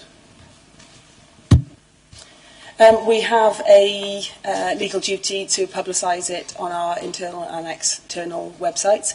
I think there isn't really scope for the promotion of now this is in, this is enacted, it's been agreed. But there will be some comms really around just some narrative of what it is. So, we'll work with our comms team then to just say this has been agreed, these are our objectives. But I think going forward, I've mentioned about the Equalities website. We do need to be doing more around promoting all of our issues rather than, we've got some documents, we've met our legal duty, they sit here if you go to look for them. But it's actually doing some more work around promoting if you have issues or queries, anything to do with equalities. This is where you need to go, an easier guide into that, and that is an area of work that that we've discussed, that we need to be, that we've got nothing to hide, but actually it's quite hard when you try to navigate around a site. I know with other local authorities, unless you know the exact wording of something that you're looking for, how do you know? So that the promotion of that, along with, I think, all the objectives that sit underneath of what we're trying to do, to be held accountable to say that, is a big area that, we're looking to do. So, yeah, totally take that on board. Is communication. Sorry, Linda. It's a very key point Councillor to raise this year, because we don't want this to be a document that sits there gathering dust. I'd be really interested if the committee had any thoughts and may form part of your recommendations going back to us at some point of how you think members could perhaps help us support in the promotion of this when it gets published. Just add on that point, actually, in terms of the consultation, obviously we want to give feedback to all the groups that were consulted on, so that sort of process will happen. And again, with online through the consultation hub, get involved, website feedback will be provided via that. And I think trying to, as you sort of mentioned earlier, providing it in an accessible way is really important. And we'll look at the partnerships through things like the Citizens Panel and Torvine Voluntary Alliance that were involved in helping us share awareness of it and ask for input, really. Get them to sort of promote that it's here now, and to encourage people to have a dialogue with us about it and take an interest, really. Obviously, as the Over 50s forum yesterday, when we have feedback, we say, well, we were meeting today, and obviously in due course we would get back to them on it. Anybody else got any other issues? Do you want to do any final statements before we ask you to leave for to consider our recommendations?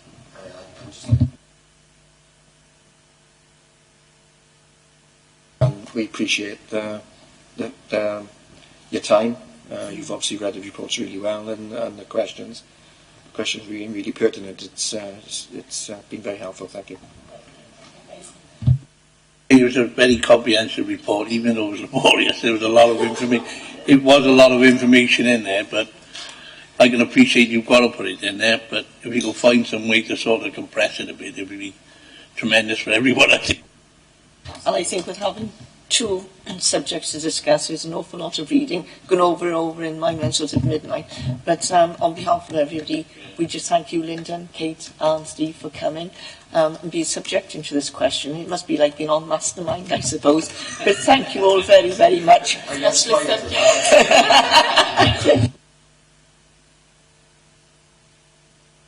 Well, we hope you've enjoyed being with us, and we've not sort of tried to getting free flow.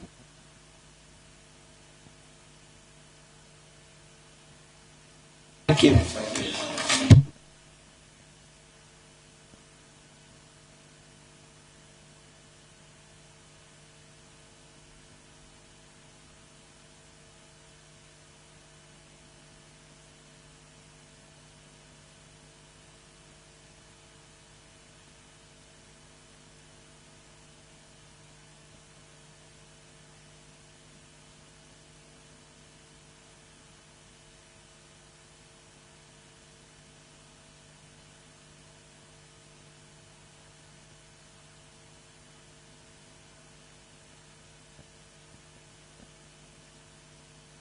Had two really good meetings.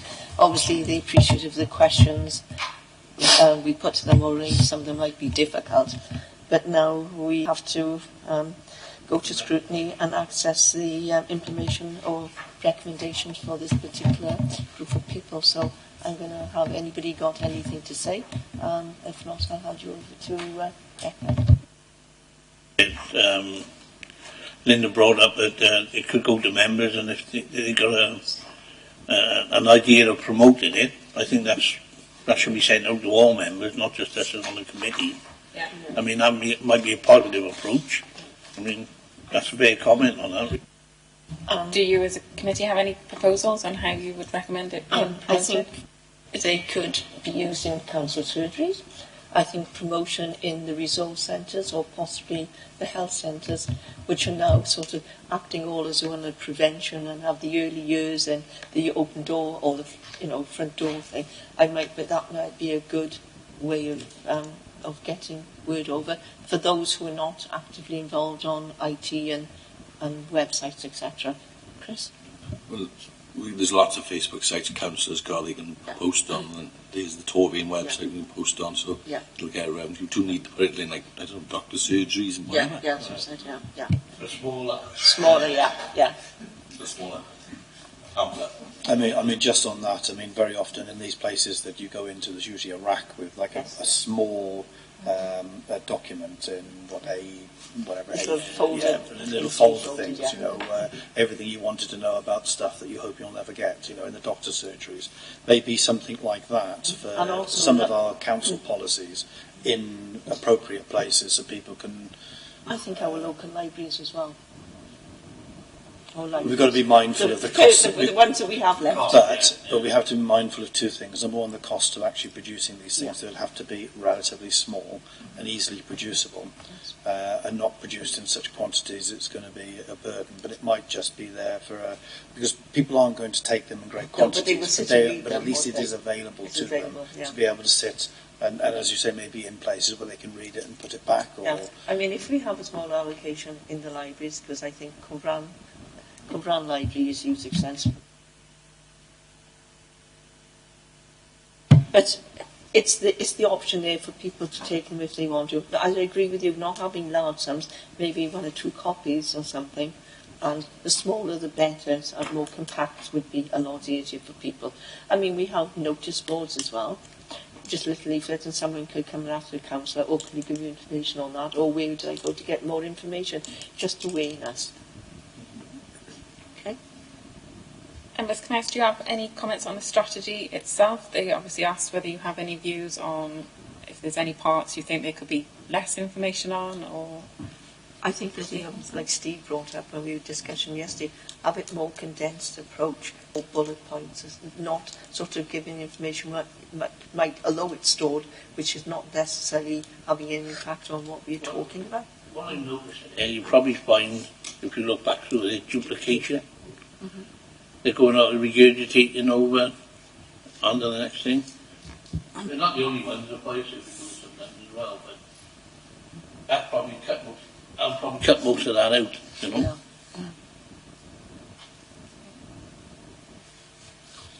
I think we have to be mindful that they have to produce and publish these plans. So there's might be a necessity for them to word it in such a way that is compliant. So we have to bear in mind that although these are wordy, they're deliberately wordy to actually make sure that they are there. But that doesn't mean to say that they couldn't produce a smaller document for general consumption, which might be a good recommendation. And like you telling the people where they can access the information.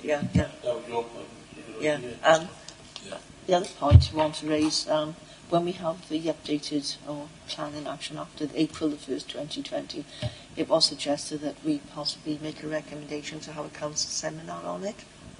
What you're on about the socio-economic. Socio-economic, yes. What we need to do is perhaps have a seminar explaining it. But really, if it's a new process coming in, how long before we can scrutinise these new proposals? Because if it's new, we still need to scrutinise it to see whether it's going to be a success and what they're operating within that, I think the socio-economic duty is going to be placed on you on us making decisions. So I think in terms of perhaps a seminar, like you said, would be useful so that you as members understand that duty, because obviously you are decision makers as well. So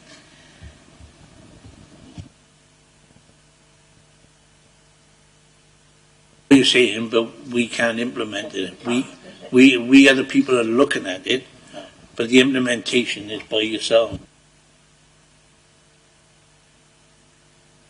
We as councillors, yes, we are bound by this Act. The decisions that we make in council have to be guided now by this new Act that will come in.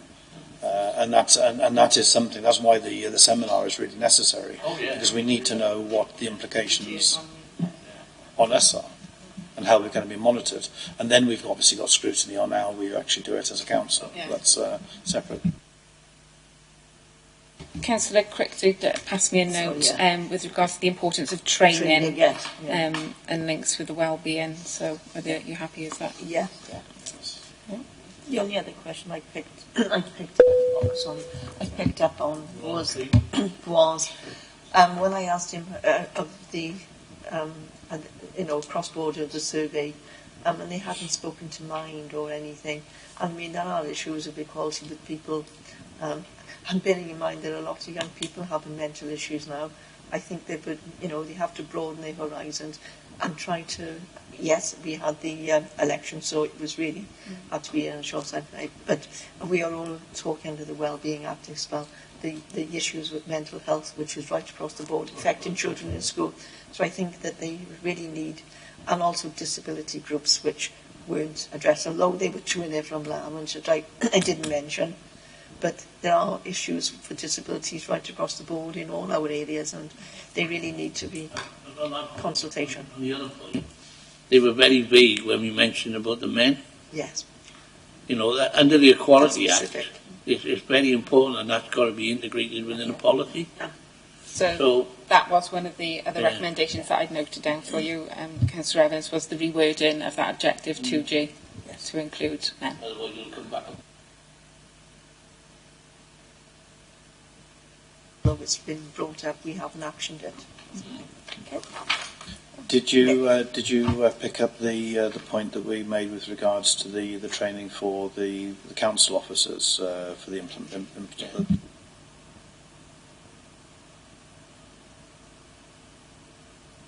I'm going to say, obviously, I'll circulate those as well for your approval before they get sent out. Thank you all. Thanks, Chris, for your patience. Your fingers must be really sore now. No problem. When's our next meeting, please? So the next meeting is Wednesday, the 18th of March, and at your visioning session, the item that you selected, if you're still happy to take it, is the economy and skills strategy. Oh, yes, from So I've just handed out the draft pro forma setting out what will be included in the report. If you think of anything else you would like including, please drop me an email and let me know, and I can make sure that's included. On the 17th? I'm not sure of that. I'll let members know on that one. And also, if you think of any invitees you'd like to come along or any visits you'd like to make, please let me know, and I can make sure those are arranged. Thank you. 10 o'clock. 10 o'clock. You working, or you come up in late shift?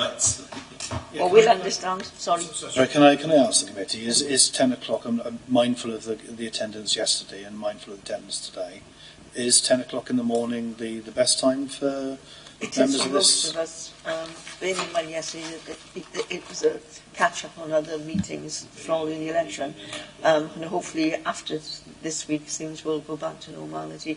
I know Councillor Faye Jones had to go to a foster panel.